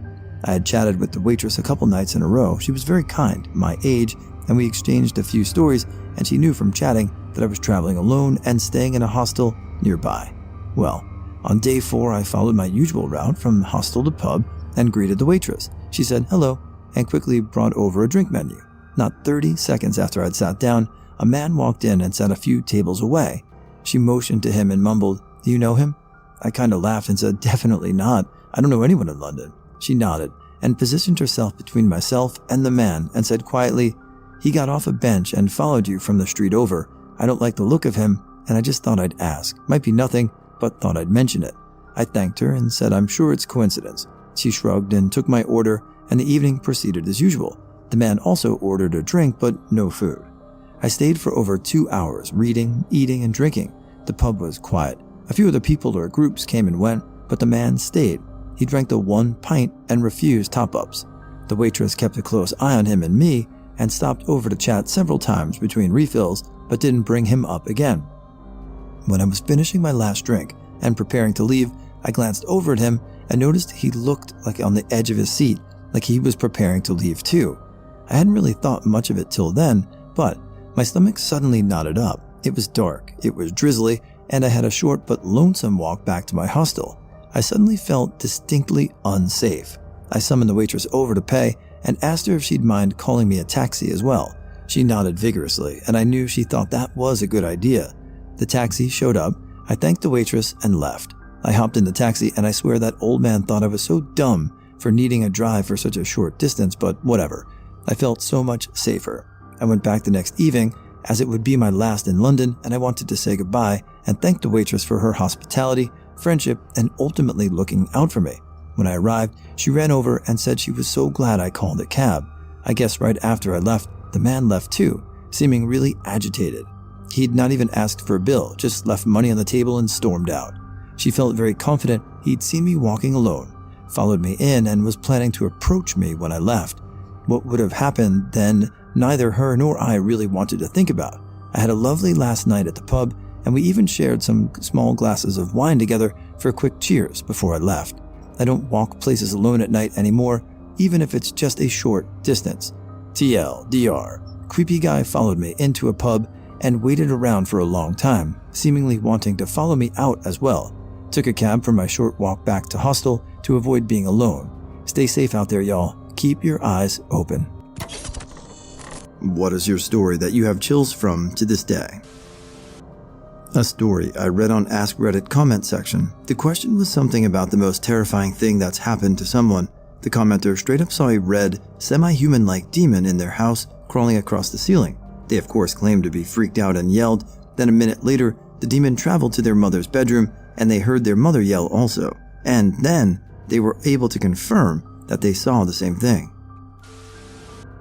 First-hand story. I went to a house party and saw a guy pass out from drinking. Every 15 minutes, he would sit straight up and scream really spooky shit and then lay back down. "Darkness takes us all. We were never alive. He is laughing." We laughed it off. We are laughing, toasted to the madness, and partied. The next day, the guy woke up early, went home, and killed his entire family. We drank with that guy and let him crash at our place. I'm a skeptic, but the one thing I've never been able to explain is my dad's laptop speaker sliding across the kitchen table on its own. I was looking right at it. So was my stepmother. We both saw it. We only spoke of it recently. I'm sure there's a logical explanation, haven't been able to find it yet. I was out in the backyard with my little sister. She was probably around 5. We had some huge towering white oak trees in the yard, fun to play hide and seek behind because the trunks were so wide. It was around dusk. It wasn't dark, but starting to get there. We were playing tag or something, and she stopped suddenly and said, "Did you hear that?" I asked her what, and she said she heard someone whisper, "Come over here." I told her, "Let's get inside," and grabbed her hand and ran in the house. I locked the back door and told my parents, but we never saw anyone out there. The backyard was about an acre large and also surrounded by a 6-foot fence. It creeps me out. Whether it was a person or something paranormal, it still gives me chills. My sister never lied or told stories as a kid. I believe she heard what she heard. 25 years ago, when I was 9, my friend and I were playing in his attic, and hidden under the floorboards, we found a box of Polaroids that were all little kids completely naked. Almost all of them were nervously looking at the camera, and some of them were even crying. It made me really uncomfortable, but I didn't think much of it past that and never told anyone. His family moved away maybe a year or 2 later, and I completely forgot about it. For whatever reason, it popped back into my head recently, and I realized that we in fact found someone's child porn stash. Had a crazy ex-girlfriend. We didn't have a nasty breakup, just a weird, uncomfortable one. We both moved on. We both married other people. Found out she was pregnant the same time my wife was. Oddly, the same due date. Okay, that's weird, and moved on. My wife had a rough pregnancy and had to deliver 4 weeks early. Found out ex-girlfriend had her baby the same day. Not my story, but I knew 4 girls who lived together in college. One of the girls, call her Kay, was very open spiritually. She always talked about experiencing strange phenomena and had experienced many things that led her to believe that it was just part of her personality. She seemed to be open to these things happening to her, but didn't understand why. The other girl, call her Jay, lived right down the hall. I would describe her as a tomboy, not particularly open to spirituality, somewhat rigid in her beliefs. One night, dead of night, Kay experienced sleep paralysis, as she did often. Once she woke up and the sleep paralysis entity left her room, she heard Jay scream bloody murder down the hall. Jay came running into Kay's room crying and terrified. Said someone came into her room. I personally confirmed with Jay the next day, as they both told me the story. Really opened my eyes to the reality of this phenomenon. I called my boss Dad by accident in front of everyone during a staff meeting. I pretended it didn't happen and everyone acted like they didn't hear it either, to be polite probably. And because I'm the second highest ranking employee in that meeting, so they couldn't make fun of me. My boss looked amused, but he didn't say anything either. No one has brought it up to my face since it happened. Deep inside, I was mortified. LOL. I was in my dorm room at the end of the semester when there was no one but me. Everyone left for their summer break, and I lagged behind for a couple of days waiting for my flight. And while I was almost asleep, I heard the creepiest, most scariest growl, then a very loud shout right next to my ear inside my damn room. I took my things, I went to crash on my friend's couch in his apartment. I get the shivers just thinking about it. One time I was hanging out with friends and we decided to go get McDonald's around midnight. We got the food and parked looking towards an intersection. We were all munching away, staring out the window, and see this lady walking across the crosswalk. She almost gets to the other side, and a car slams on their brakes, but not soon enough. She goes flying into the intersection, literally in the center. A bunch of people run out of their cars and help her, but while keeping her on the ground until paramedics showed up. At 17, that shit blew my mind, and I couldn't have felt more helpless. 1 in the morning. I walk out of my room to get a glass of Pepsi or something, and on the TV were people with these eyeball heads in a suit walking around what looked like a pig hanging from a stick. Then it started singing this creepy music, and that's when I got too freaked out, so I ran to the TV and turned it off. I still have no idea what it was, but I'm sure whatever it was, 100% was real, and thinking back now probably isn't that scary, but was just so unexpected at the time it freaked me out that bad, LMAO. About a year ago, I went camping with two of my friends. Let's call them Mike and Hike. We leave my house with all the equipment toward the woods at about 3 p.m. It is usually good to leave early in the morning so as not to find yourself without light to set up camp. But we were busy in the morning, so we decided to leave anyway. We arrive in the woods with the car. We look for a clearing where to plant the tents and make a fire. We find it, we hide the car, you never know. Better not to be too noticed from the main road, and start unloading stuff from it. We're a little behind on the schedule, and the sun begins to set. We unloaded the car, pitched the tents, and set things up in the food tent, and we're chopping wood for the fire. As soon as it gets pitch dark, we decide to take the headlamps to light the fire and have dinner. Mike and Hike are outside the tent, talking about something, and I'm inside searching for my lamp. I stop moving to make less noise and listen to them, because they have a strange tone of voice. But suddenly, they stop talking, and Hike reaches into the tent, takes his backpack without looking, and takes out his blanking gun. I immediately go out to find out what the fuck is going on.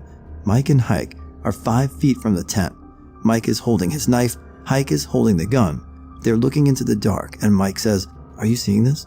At first, I don't see anything, but then Hike, moving the flashlight, aims them better. There's the reflection of two eyes, like 15 feet from us, a few centimeters from the ground, that are looking at us.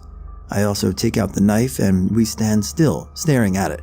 Mike says, "It's probably a boar that smelled the food." Hike, "If it moves towards us, I'll shoot. I don't give a shit." Me, "What do we do if he doesn't get scared by the shots? Boars are brave animals. They often charge at you even if you have fired a real bullet at them." Mike, "If it's a boar, we don't have to run away. It's faster and can charge us from behind. The best thing right now would have been to fire a couple of shots in the air to try and scare him away. But that would have meant that we would have to take care of everything apart and leave because going camping in our state is partially illegal, so it would have drawn too much attention to us. We stand and talk for what felt like 20 minutes, and eventually the eyes disappear into the dark. After this, we lit the fire and we take out the big flashlights from the backpacks and we start lighting the surrounding area to make sure that whatever it was gone. We had dinner and drank a lot afterwards. We didn't see them again in the following days. Thinking about it continues to give me chills, also because there's no way it was a boar. Boars are loud. You hear them grunt, and we heard a few the following days. The only animals that are in that area are wild boars, badgers, weasels, and wolves, and none of them perfectly match what we have seen. I'm not saying there's something paranormal, but not knowing what it was for sure makes me restless.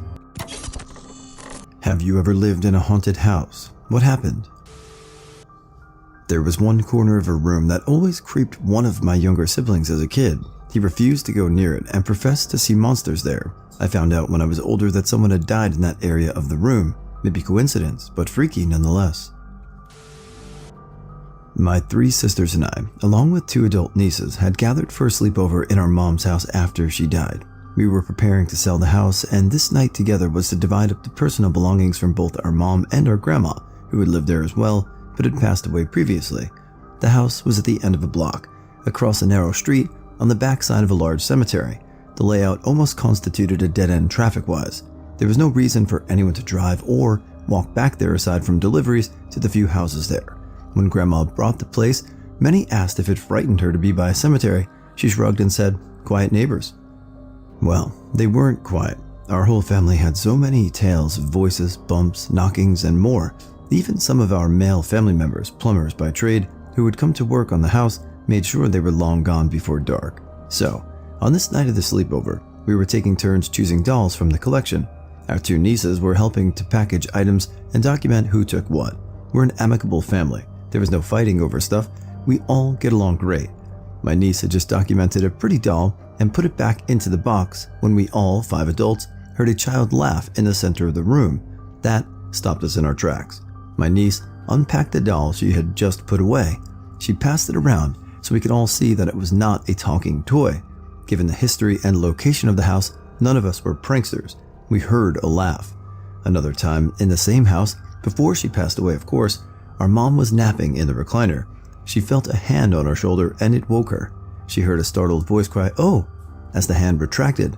Mom said it was as if a ghost was startled to find Mom there in the big chair.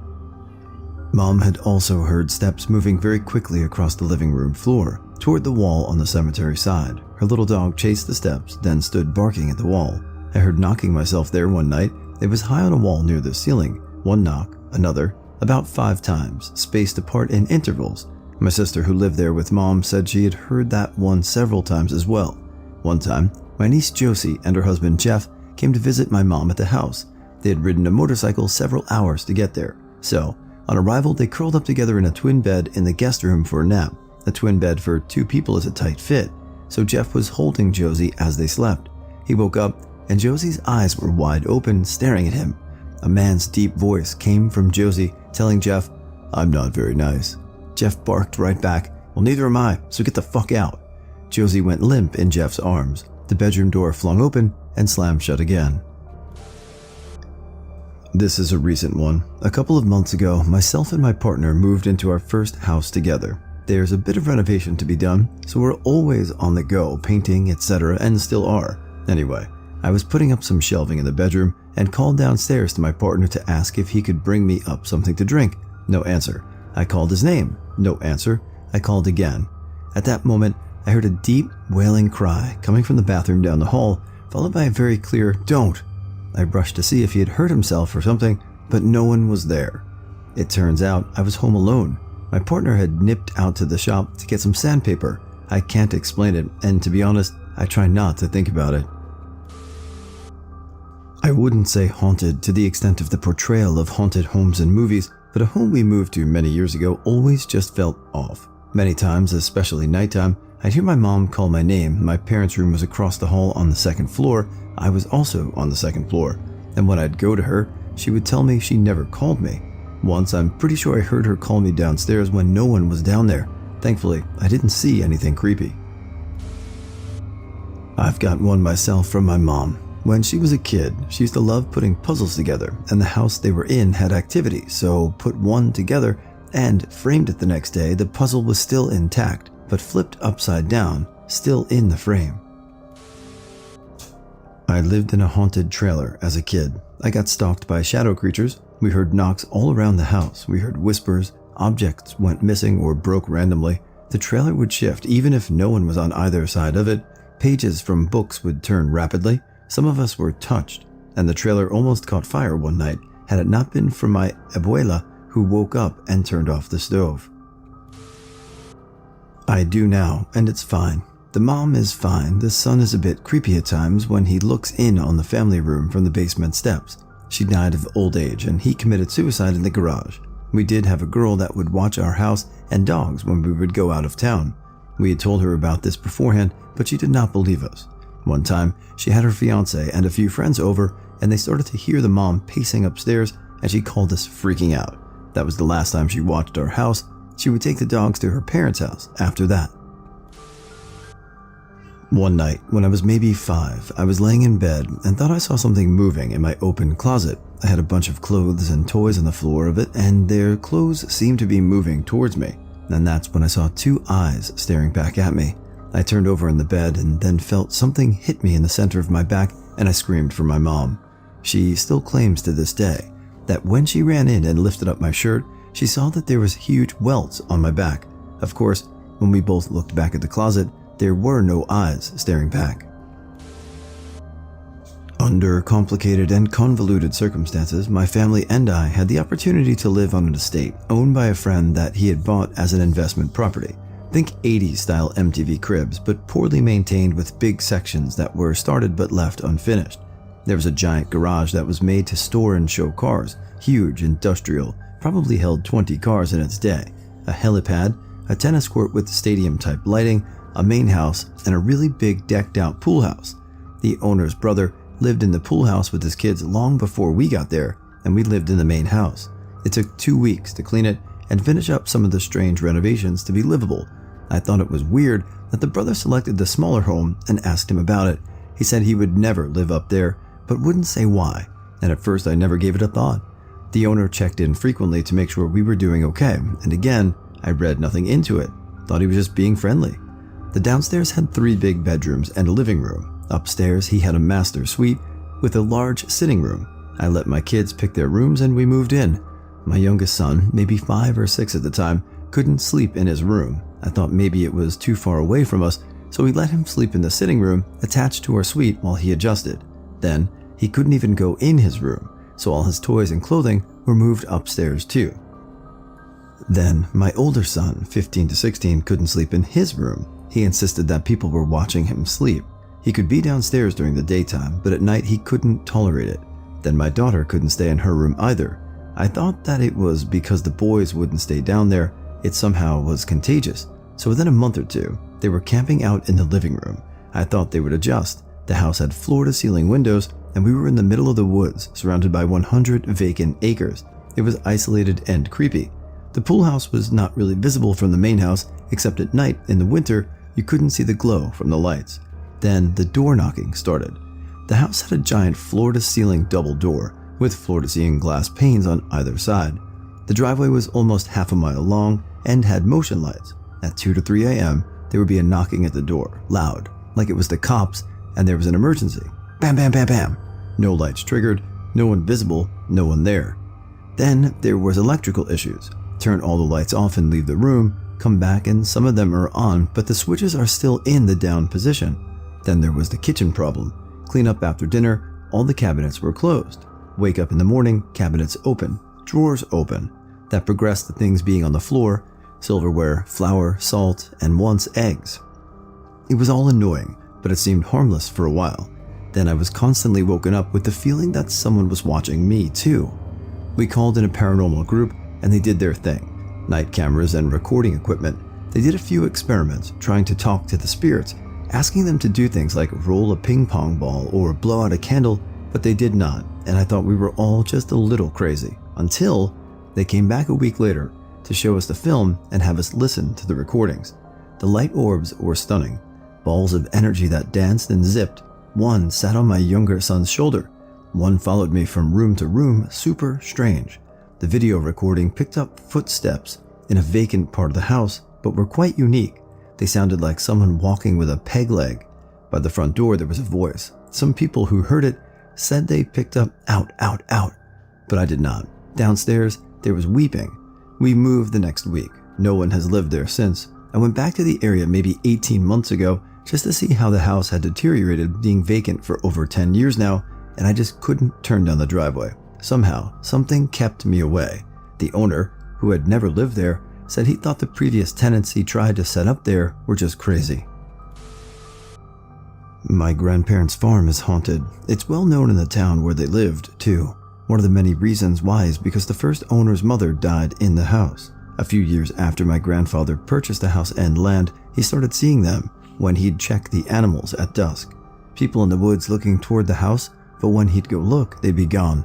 The rest of us have seen the mother walking around upstairs and another man who sits in the basement near the furnace. I was only there a brief time, but my siblings lived there longer. Their stories to this day get under my skin. I live in a haunted house currently. Basically, a few years ago, me and my family needed to move. Basically, our government was expanding a highway, so we needed to get out fast. We spent one day looking at houses and chose this one. Some background information about this house we did not know until after we moved in. The house we moved into was a foreclosure and had been empty for more than 5 years. The family that used to live in here before us were essentially witches and regularly practiced witchcraft in the backyard. They sacrificed goats and would regularly kill their dogs. According to our neighbors who told us about this, they had an English Mastiff. Before we moved in, everyone's backyard were just all connected together, but after this huge dog came around, everyone put up fences. So they got kicked out by the bank, and a few years later, some people decided to buy the house and renovate it. One night, when they were working on plumbing and forgot to turn off the pipes or something. However, the entire side of the house, which my room is on, flooded. I don't want to sound cocky, but the house is essentially a mansion 200. So, the people had to come in and replace all the drywall, the floor, etc. on my side of the house, not on my parents' and sister's side. So, we move in, and everything is dandy and cool beans for the first couple of days. I decided to go out on my first bike ride. I loved riding my bike at my old house and was very experienced. First time out, boom, I shattered my left wrist. A couple of months later, my mom and sister, on the side of the house that was not flooded, claimed they started to hear things when they were home alone. About a year after we moved in, my mom just wakes up screaming in the middle of the night, saying she saw a ghost. Then this starts to become a regular thing. We brought in a lady to sage the house, and we haven't had a problem. TLDR, moved into a house where witches used to live. Mom and sister see ghosts on the regular, and I broke my wrist. Moved into an apartment with my girlfriend. Found out a week before we moved in that years ago a crazy tenant gunned down 5 employees who had come to evict him with an assault rifle. He had schizophrenia, according to one of my friends who lived there. Can post the news article if anyone is interested. It was 4 apartments in one building, 2 on top and 2 on bottom. 2 of them were killed in the main hall. I could still see where they patched up the bullet holes in the wall. Anyway, our first night there, my girlfriend felt really off, like a presence was around. She grew up in a haunted house, and it was a very similar feeling. She blessed the apartment the next day and didn't feel anything after that. However, small-time weird random crap would occur, like we would wake up and the balcony door would be opened, and we were 100% sure it was not left open accidentally. We never even went out there, ever. This happened twice. Also, I would come home from work, and the kitchen cabinets would all be open, which we would also never do, as the kitchen was tiny, and leaving all of the cabinets open would have made it difficult to walk in. The most tragic, odd thing that occurred was a week after moving in, our perfectly healthy 7-year-old cat was diagnosed with cancer and passed away. That was heartbreaking. The weirdest thing was the lady who lived in the apartment that the killer previously lived in would do weird shit. She covered all of the outside windows up with wrapping paper and would stand outside staring at the night sky for longer than would seem normal. We didn't talk to any of the other tenants, so we never could get their experiences, unfortunately. In the end, the apartment was blessed about 4 to 5 times, and we spent 2 years there with only a few odd occurrences. I used to live in a house built in 1981 with the old flower-patterned wallpaper and all, and I lived there until I was 7 years old when my family and I moved out 11 years ago. There was one incident that I'll never forget. I was about 5 or 6 years old around 2007, 2008, and it was time for bed. I had a pair of glasses that were wire-framed, red and oval shaped, and that night I put my glasses on a small wooden black dresser that I remember was shorter than me. Maybe it was my faulty brain or because the room was so cramped. All 4 of my siblings and I shared one room. Anyway, the next morning, I hopped out of the bunk bed my sisters and I shared. My brother had his own bed and went to the black dresser to fetch my glasses, but I suddenly stopped short. They were gone, disappeared. We searched the house from top to bottom, under the beds, under the couches, inside drawers and other dressers, but my red glasses had vanished without a trace. Eventually I got a new pair, and I think my mom picked out the color because I remember hating the color, a light, somewhat translucent pink and of course oval shaped. After getting used to my glasses, I headed to bed with my siblings, and I was just about to snuggle under the covers when I had a strange and sudden compulsion to look under the bunk bed, and my body mechanically obeyed, and there they were, my glasses well hidden, the sides folded neatly together and right in the very middle of the floor. The compulsion was very weird. It was like I had a premonition. I remember a sort of voice telling me to look under the bed. I remember cocking my head to the side, my eyes narrowed, and feeling a sense of foreshadowing. I don't know if that house was haunted, but that's the only haunted experience I had in there. But then there's the old blue house I lived in during 6th grade that was built in the 70s, and that's a whole other story.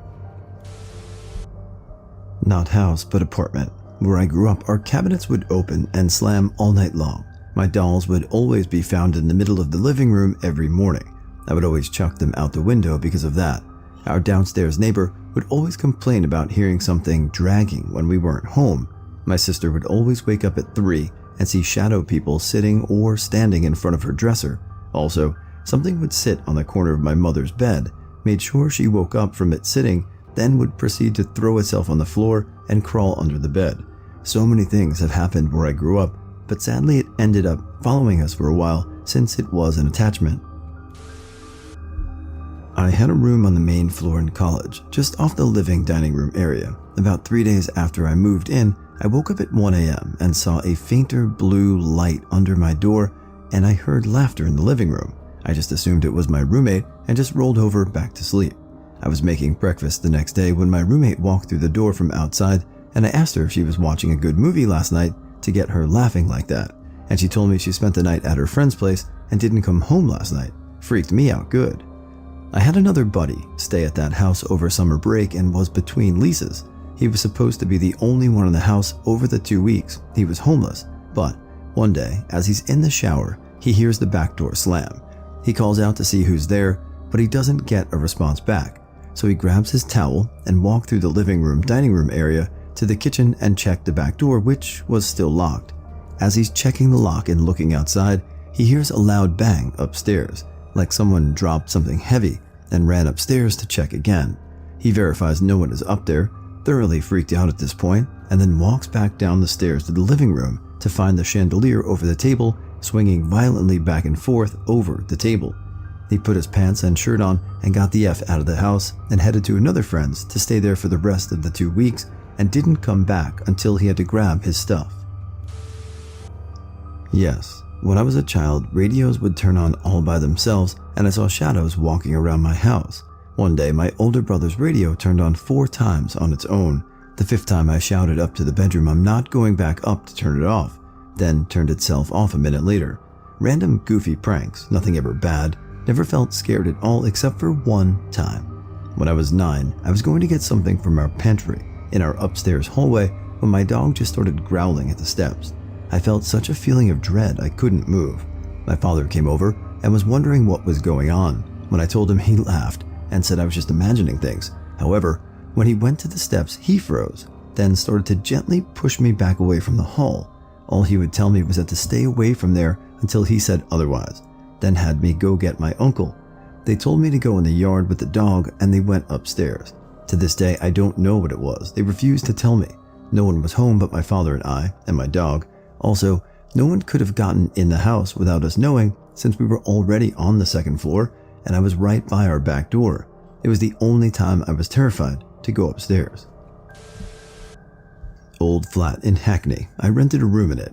It wasn't haunted when I moved in. 3 of us reading tarot cards as a group apparently lured something in. It was focused on me, but oddly only apparent in the hall until the last incident. We went from normal to having our skin crawling when we walked through the hall, which we kept to ourselves for a couple of months. It was only when someone called my name from the hall, 2 of us heard it, that I admitted to the sensed presence, and then so did my roomie. Only 2 really serious incidents. I was in the toilet, door opened to hall, then something started pounding on the door so heavily the door shook, and a picture on the wall almost fell off. It was a small flat. I was alone. It was a good thing I was seated on the loo. I was that freaked out. I froze there for about 10 minutes before I opened the door. The last incident was when I was seated on my bed meditating, using one of those paper ball light shades hanging on the ceiling as a focal point, and it crumpled, just one side, pushed in as I looked at it. That was the only incident outside the hallway, but that was absolutely it as far as I was concerned. Not in my bedroom, so we evicted it a couple of days later.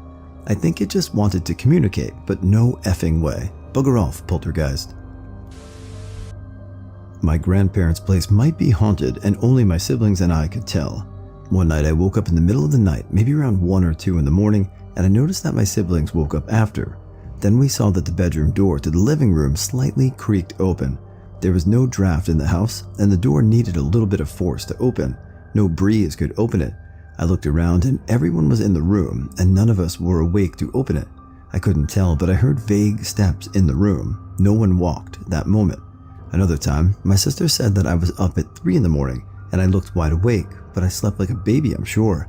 Maybe I was possessed for a moment. I don't know. Can't recall. I'm actually living in a somewhat haunted house now. Now, it's not anything like a violent poltergeist or things being moved. Well, not typically. But me and my siblings have seen some strange things. The most common thing we see is a white humanoid figure standing in the area in front of the basement door in our peripheral vision. It disappears whenever you turn to look at it, and it doesn't do much other than standing there. But the only reason why I haven't chalked this up to being a hallucination is that when my friend came over for the first time, he saw it too, even though I had never told him about the figure up to that point. With this, I've also seen reflections pass by with nothing there to cause the reflection. like the reflection on the rim of my monitor, and my door has shut on its own with nothing that could shut it, like no wind. I've also had my door open on its own. However, these things only happened once on 2 separate occasions. Supposedly, my mom has also experienced one encounter when she was sleeping in the living room. She woke up in the middle of the night to the sound of work boots being dropped onto the ground, but she just thought it was my sister's boyfriend leaving or entering the house since he does have crazy work hours. This changed whenever she heard the boots hit the ground again, this time closer, and again, at this time right behind her. All the while, she didn't see any boots or anything that could be causing. People who believe in ghosts, why? And have you seen one? Yes, my first home up north, it had such an eerie vibe. I would always shudder and feel extremely uneasy walking up the stairs. My bathroom was at the top of the stairs, and I remember one morning in broad daylight after I dropped my kids to school, what appeared to be my boyfriend at the time in the bathroom doorway facing in, wearing his usual attire, a black tracksuit. He kind of sidestepped behind the door. There was a mirror behind it, so I thought nothing of it until I walked a few steps past the bathroom door across the landing into my bedroom. There was my ex-boyfriend, still flat out, fast asleep, wearing a blue t-shirt.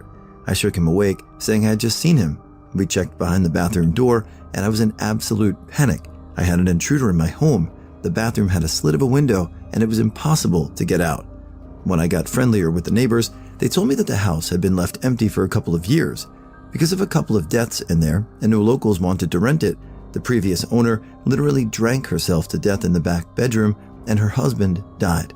Their son, who was on drugs and deeply troubled, left with the house, hung himself on the top of the stairs within a few weeks. He was apparently the same height, coloring, and aesthetic as my ex-boyfriend. No matter what he was doing, he always wore a black tracksuit too, like him.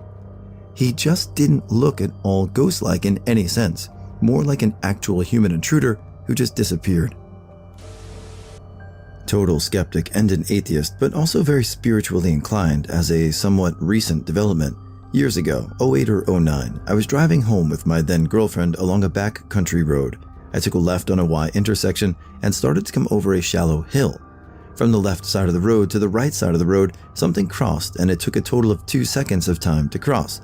It was a black shape, about 4 to 5 feet long and 2 feet tall, separated from the ground by about a foot of air. It was nearly opaque and black, smoky and solid, not a puff of smoke being swept by the wind. The entire perimeter of this figure was lined with swirling, wispy, smoky tentacles. The first split second I thought it was a panther because of the long, dark, and low profile, but it became obvious in the next split second it was not. It hit the shallow, empty ditch on the right shoulder of the road and dissipated. There was no tall grass to disappear into. After about 5 seconds of stunned silence, I asked my girlfriend if she saw it. She said she didn't want to talk about it and never wanted to address it again. The thing almost looked cliché evil or creepy or bad. There's an old cemetery and the foundation of a burned down church from the direction this figure came from about 100 yards away down a road with several houses. Crazy thing is, I saw this back in 08 or 09. I saw the same thing just about 2 months ago in the same spot. After all that time, I literally yelled "motherfucker" when that happened. I don't know if it was a ghost, some type of supernatural non-human creature. My money is on interdimensional being. I ain't lying. Seeing it with someone else and then seeing it again years later really drives it home to me. I don't know if there is an afterlife or a supernatural realm. I do know there is something else there. Maybe science hasn't caught up to offer an explanation yet, if it ever will. I don't know how I feel about ghosts. I've seen and experienced some shit, but I also think that maybe our perception of time or reality glitches out. Some random stuff I've experienced. Hearing the click-clack of my mom's heels hit the stone floor, hearing the purse get put down, only to go upstairs and realize no one is there. Quickly checked to see if it was the dog or cat, but both of them were sitting in the basement with me. This happened on and off for a month or so. At the same house, I'd often turn off the TV, normally on channel 25, YTV, and I'd come back to it on, change to the NASCAR channel some 50 stations up. Again, no one home. Or, anytime I left on DVDs, I'd come back and it'd be in some obscure subsection of the special features I would never have found personally. As a young adult, I remember waking up to make my girlfriend breakfast, say hi to her, say, "Nice pink slip, I didn't know you had one like that," to her, and going back to flipping pancakes. only for her to ask me what I'm talking about as she exits the washroom on the other side of the apartment. She goes white as she realized what happened and says, "Don't you dare even say it." Or the other night, I was in bed around 3 a.m. when I hear my big click on the 1950s lamp in the other room do its big audible metal click, following by turning on. Now, not gonna lie, this one freaked me out. I just sat there kind of frozen until about a minute later, it clicked back off. I also had this creepy-ass Blair Witch type experience when I got stoned and lost hiking in a forest I wasn't familiar with, but that's another wall of text, and this is getting long enough. I believe in something. My single mom and I lived in a house when I was a teen that used to belong to an older couple who had passed away. My friends and I went into the attic to smoke weed or something and found a bunch of the couple's old sheet music and instruments. We got spooked a bit later and climbed down. From that point on, it was truly like a movie. Doors opened and closed themselves. There were weird freezing cold rooms, just a strange feeling. My mom had recurring dreams of a large black dog sleeping by her bed. She wouldn't elaborate, but eventually the dreams became so terrifying she wouldn't sleep in her bedroom anymore. The dreams stopped when she started sleeping on the couch. One day, my mom and I were on the couch talking about the weird occurrences in the house. At that moment, I shit y'all not, every faucet in the house turned on at once, kitchen and both bathrooms. We walked around and turned them off. All the sink levers were physically raised for the tap to turn on. My mom asked her plumber about this, and he couldn't come up with a reason it had happened. My only real unexplained experiences were in that house. Nothing like that has ever happened to me since, and it sounds so unbelievable I feel dumb even talking about it. The presence there felt like it was annoyed with us, perhaps not angry, but not happy we were there either. I was woken up one night by my cat running across my bed like she always did. She had died a few months earlier. Family used to tell stories of hearing footsteps when there was no one there, and in one house we lived in the basement was so damn creepy the kids and pets didn't go near it. I definitely think there's more to our world than what we see and can rationalize. I've technically died 5 times, 4 times during open heart surgeries and 1 time outside of the OR. My first open heart surgery happened when I was about 10 hours old. My mom said even as a little baby, I would start laughing at nothing, and as I got older, I would ask questions about things, about certain people, names of people she didn't know, and even asked my teacher if these people were in the school. And as I got older, those things kind of lessened. But when I had my 3rd open heart surgery, was when I was 13, I started feeling ghosts again, like it was stronger. I never talked to them, I would just feel them around.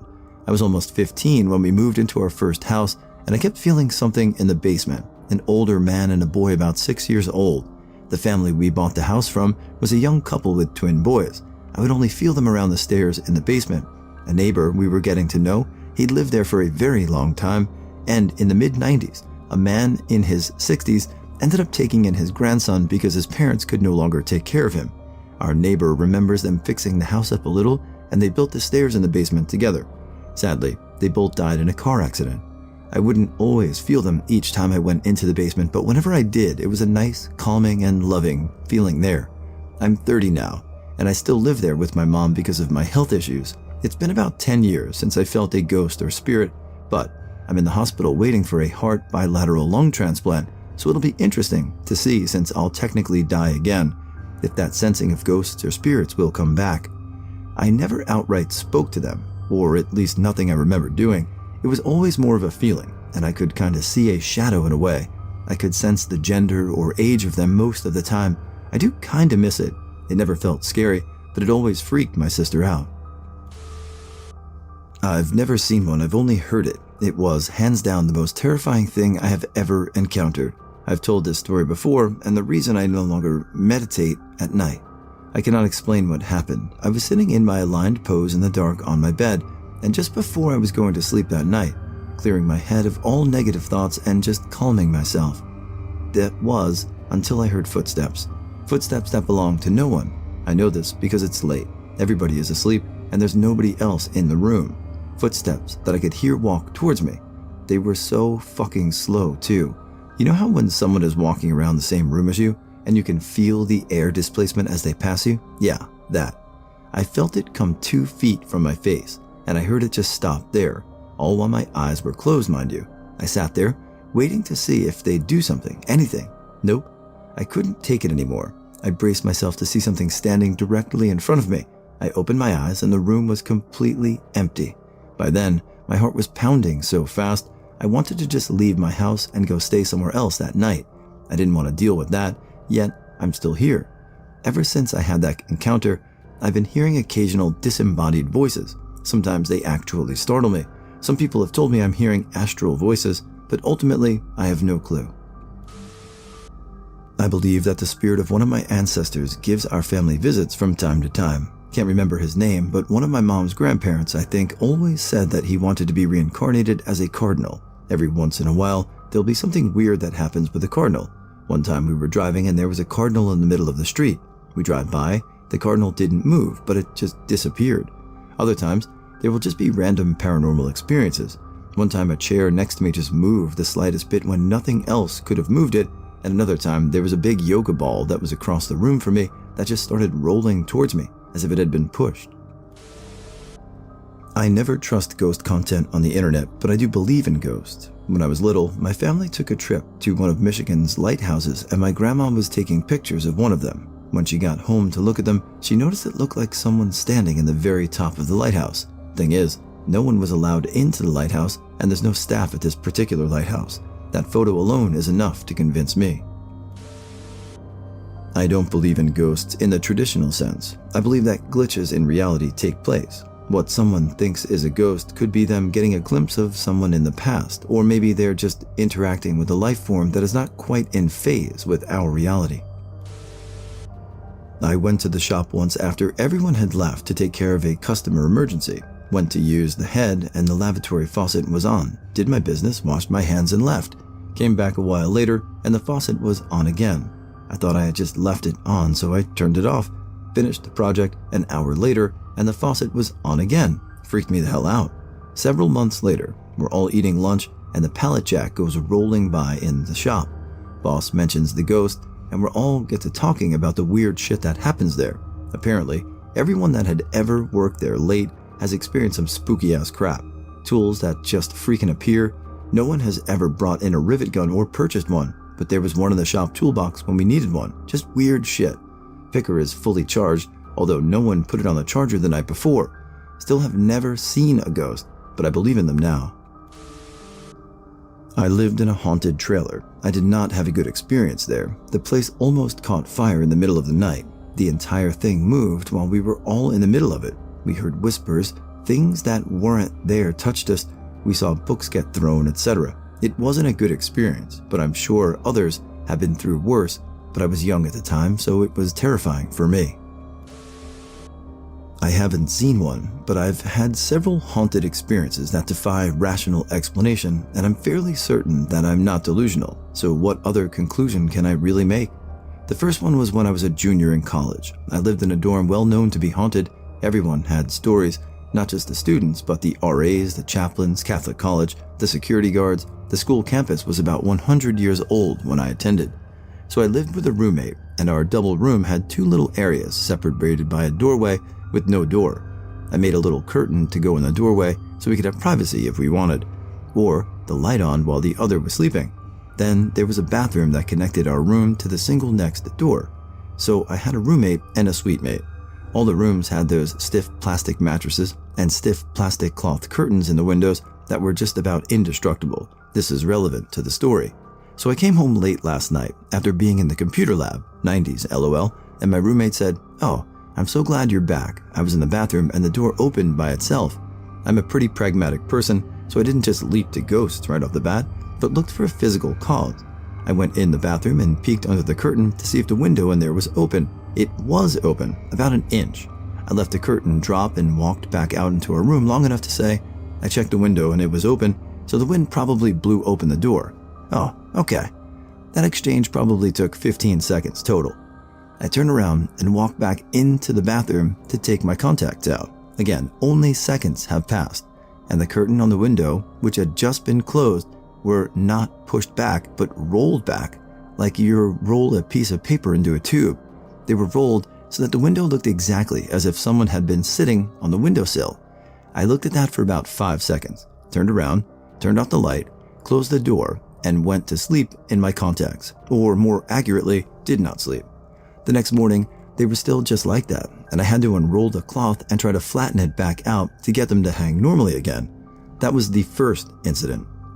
I had more incidents in that room. Then, in my first apartment after college, my second apartment, my parents' house when I had to move back home, my third apartment, my fourth apartment, and finally my house that I own right now, which was newly built when I bought it, and I'm the only person who's ever lived there. The main lesson is that when things like this happen, you feel crazy. You literally cannot believe your eyes, but either it's real or you're having a psychotic break, and it's terrifying, but also you kind of get used to it and learn to deal with it. But I don't watch any movies anymore with scary ghosts or paranormal stuff in it, too close to home, literally. I have a post on my profile about this, but I'll summarize here. Happened sometime over a year ago. I'm an 18-year-old female and have a best friend I used to hang out a lot with at the time of occurrence.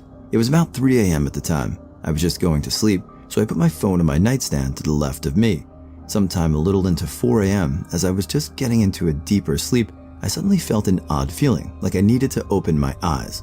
I opened them and looked to the right and see someone sitting next to me with their legs crossed. Nothing seems wrong to me at first, until I realized my friend didn't come over tonight, and that is not her next to me. I reached to the left to get my phone to turn the flashlight on, but by the time I looked back, there was nothing there. I decided to think nothing of it and go back to sleep. Later into the hour, I have the same feeling, so I open my eyes and see the same person crouching by the left back corner of my bed. I immediately turn to get my phone again to see it better, but I look back to see nothing. I oddly only felt fear when I realized I didn't know who this person was. This is why I believe in ghosts. I saw a gray, blank woman-shaped entity in my room, but it somehow made me feel calm. I didn't feel like I needed to be scared. I definitely would shit myself if I saw a literal random person in my room, so this is why it was such an odd experience. This thing did not make me shit myself at all. I was straight up fine. I will never understand, but I'ma just say ghosts. There are tens of thousands of people who witness incredibly strange events which seemingly happen without reason and or are totally implausible. Is it possible something we can't see is actually manipulating the world, and that it can be caught on recording equipment and picked up by some members of the population who are more sensitive to these events than others? Or does it make sense that every single one of these reported events is mass hysteria or hallucination? I've personally witnessed all manner of paranormal events in and around the ghost town of Bakersfield, BC. Everything from bottles moving on their own to voices with no sources and full-body apparitions talking to patrons at the park. We can't all be hallucinating. Something else is going on, but I don't believe it's the spirits of the dead. It could be something so utterly out there that we haven't even thought of yet. What are the creepiest urban legends from your area? We have a chair that's been untouched since the 1960s in our school's boiler room. The janitor swears that a boy got locked down there by these other kids the day before summer break and died from the heat. He claims that the chair moves and that the door handle moves like he's still there, trying to get out. Flathead Lake Monster. The Flathead Lake in western Montana is the largest body of fresh water this side of the Great Lakes, 18 miles wide, 26 miles long, 400 plus feet deep. People have seen the FLM breach the surface looking like the back of a serpent-type creature. My theory is there are some monstrous 25-foot-long sturgeons hiding out down there, but who knows? Black Shooks. Big, black, ghostly, demonic dogs with glowing red eyes that are supposed to be omens of death. They generally appear on roads at night. There's apparently a few around town and some drag chains too. Also, one is actually a bear, but I have no idea why we have ghostly demonic bears because we don't even have normal bears in this country. Not really creepy, but there's one house in my hometown that is said to be haunted. There's a tray with a golden teapot on it, and the tray has scratch marks on it. That tray has been sitting in the same location for years, remaining completely untouched, and still, to this day, no one has touched it. Some of my friends insist that it's haunted. There's also an urban legend about how an electrician, or someone with a similar job, fell off of a ladder while setting up one of the lights in the middle school gym. His ghost is said to haunt the gym at night whenever the lights are turned off. There's one I'm actually connected to. There was this friend I had in 3rd grade. He was cool, and we had a lot of the same interests. He always sat with me at lunch and played with me during recess. One day, he was acting weird. He said that there were bugs in his brain. I asked him if he was okay, but he never responded. I didn't see him at lunch or recess either. He didn't come to school for 3 days, so I asked the teacher what happened to him, and she just said, "It's not your business." I never saw him again. Afterwards, other kids in my class started making up bullshit stories about how he ran into the woods and drowned in the lake, or got kidnapped by an escaped convict, and as his friend, I was obviously very offended by these kids making horror stories out of this guy I really cared about. Now, 10 years later, the kids in my town are still perpetuating these myths. I just think it's crazy that this generation of kids, who were literally infants when this happened, are still talking about it like it's an urban myth. None of them know the true story, and neither do I, but they sure as hell don't know that I knew this kid who they believed these legends about. I live in Romania, and as a kid the most common legend was the black ambulance that would steal kids and harvest their organs, and that kids' bodies were to be found a few days later abandoned on a field with some money for the funeral. Also in my town, our parents would never let us go to the cinema because there was this legend about a man who would put AIDS-infected needles on the seats. Not my current area, but one of the primary schools I went to had a few trees in the back corner of the field with a mountain of dirt. There were rumors that it was haunted with horses, of all things, lol. There was one black horse that was evil, and if you sat under the trees and closed your eyes, you could hear the horses. It wasn't until I was older that I found out the school was built on an old racing ground, and it closed down after one of the jockeys poisoned a competitor's black horse. A beggar, homeless man in Bar, Vermont. I've met him, but I can't remember his name. He was just a rough-looking 40-year-old guy that wasn't all there, and he would dance if you gave him any money. He was usually sort of out of it, but he wasn't drunk or anything. He may have just been mentally worn out from drugs. People in town insisted that while he stayed in the local shelter to sleep at night, his family was actually rich. They said he pretended like he was fried, and that he knew Shakespeare and was very smart.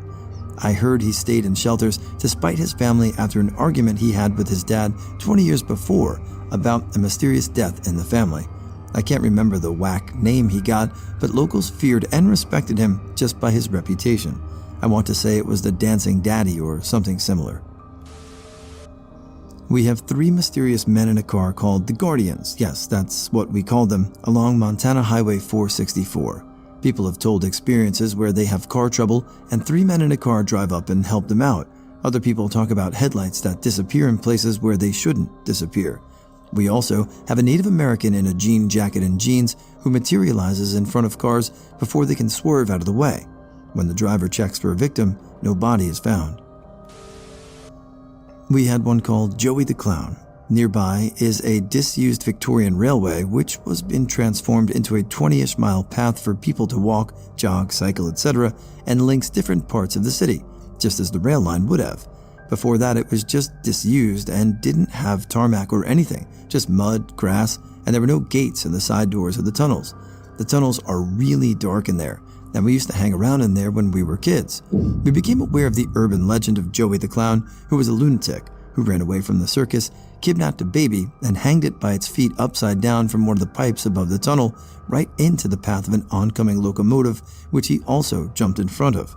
Rumors still persist that people have seen Joey's ghost in the tunnels, and if you were brave enough to go in the tunnel at night, you would hear him laugh, hear a baby cry, and the sound of the locomotive.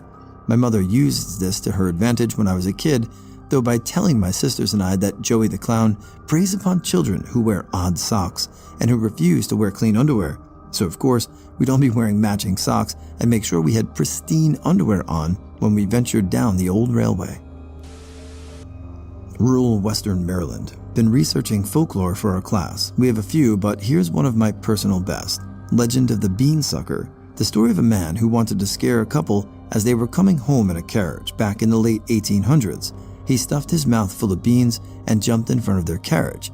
It was said the driver was angry, so he chased the man down the railroad tracks by the path until the man, the bean guy, ran into an oncoming train. It was said when they found the body, there was no head. Since then, people say you can hear the beansucker's head rolling around or find beans on the ground.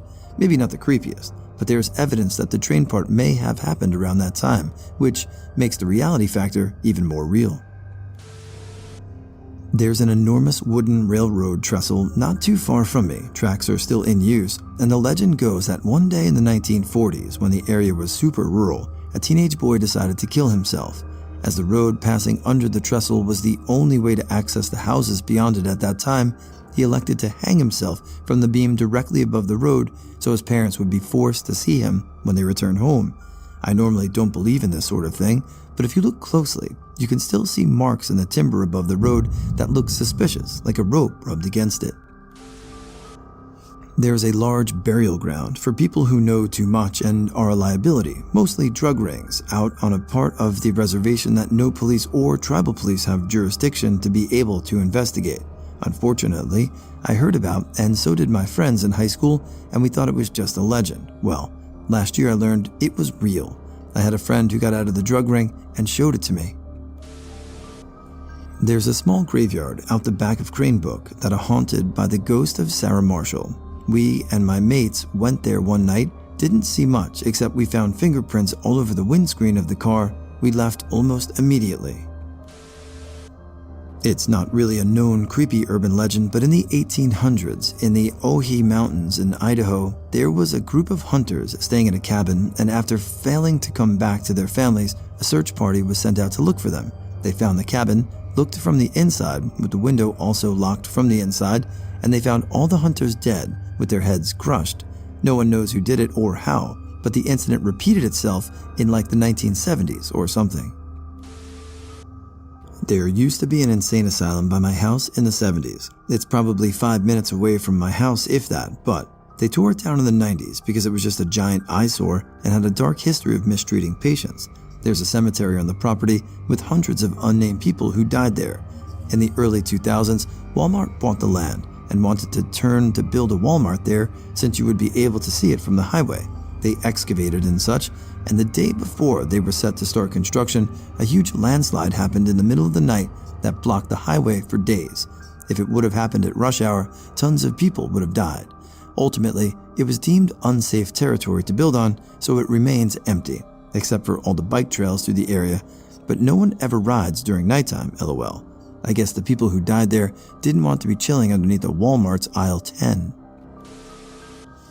There's an abandoned mental asylum near where I used to live. People would of course say it is haunted and dare one another to go there at night, but the weird thing is it draws people in.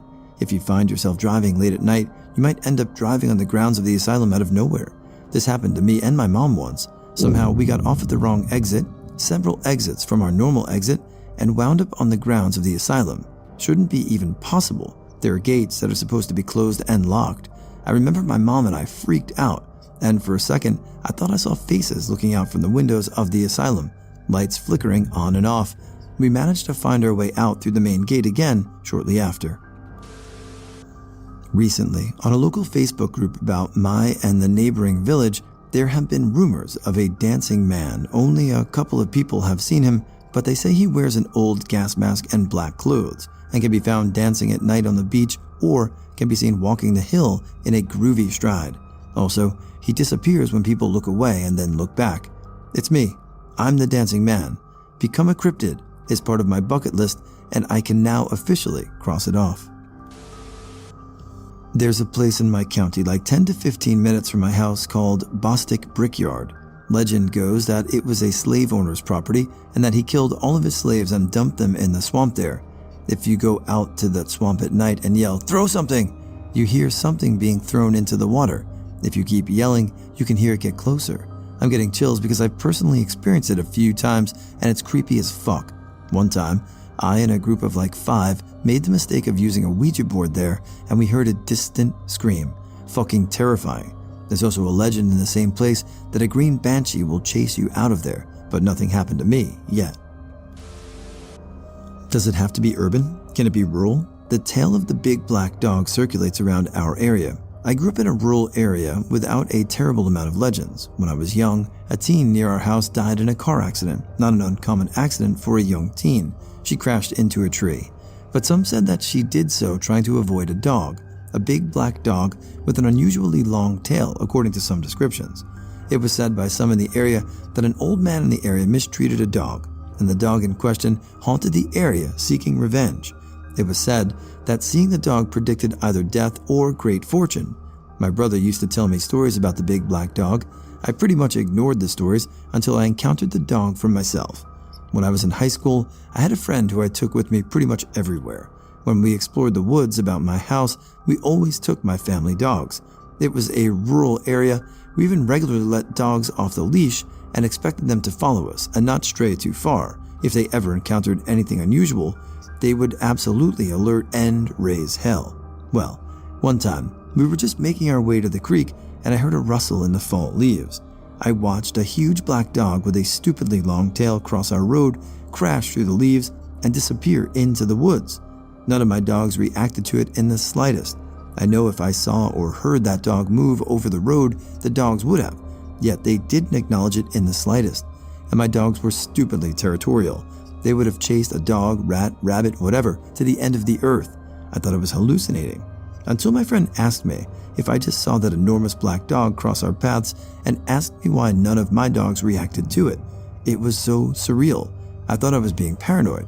And then my friend asked me why none of my dogs reacted to the strange black dog and if I even saw it. It was strangely even weirder having a close friend acknowledge the oddities.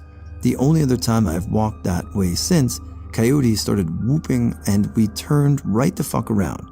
I'm not interested in being around that area of my parents' house ever again. Disclaimer: I don't really remember the story because I haven't heard it since I was younger, and English is my second language, so bear with me. So I had this friend who lived across the street from a graveyard, and she'd been living there for maybe 10 to 15 years at that point, and one night, around midnight, she looked out her window and saw a man hanging and swinging from a tree in the graveyard. She said she saw his face and it was like he was staring back at her. But anyways, the next morning, police come to take the man and do their thing. Ever since that night, she hears knocks on her door and a person walking around her house, and there would be nobody. But every so often, she would look out her window and see that man staring back at her.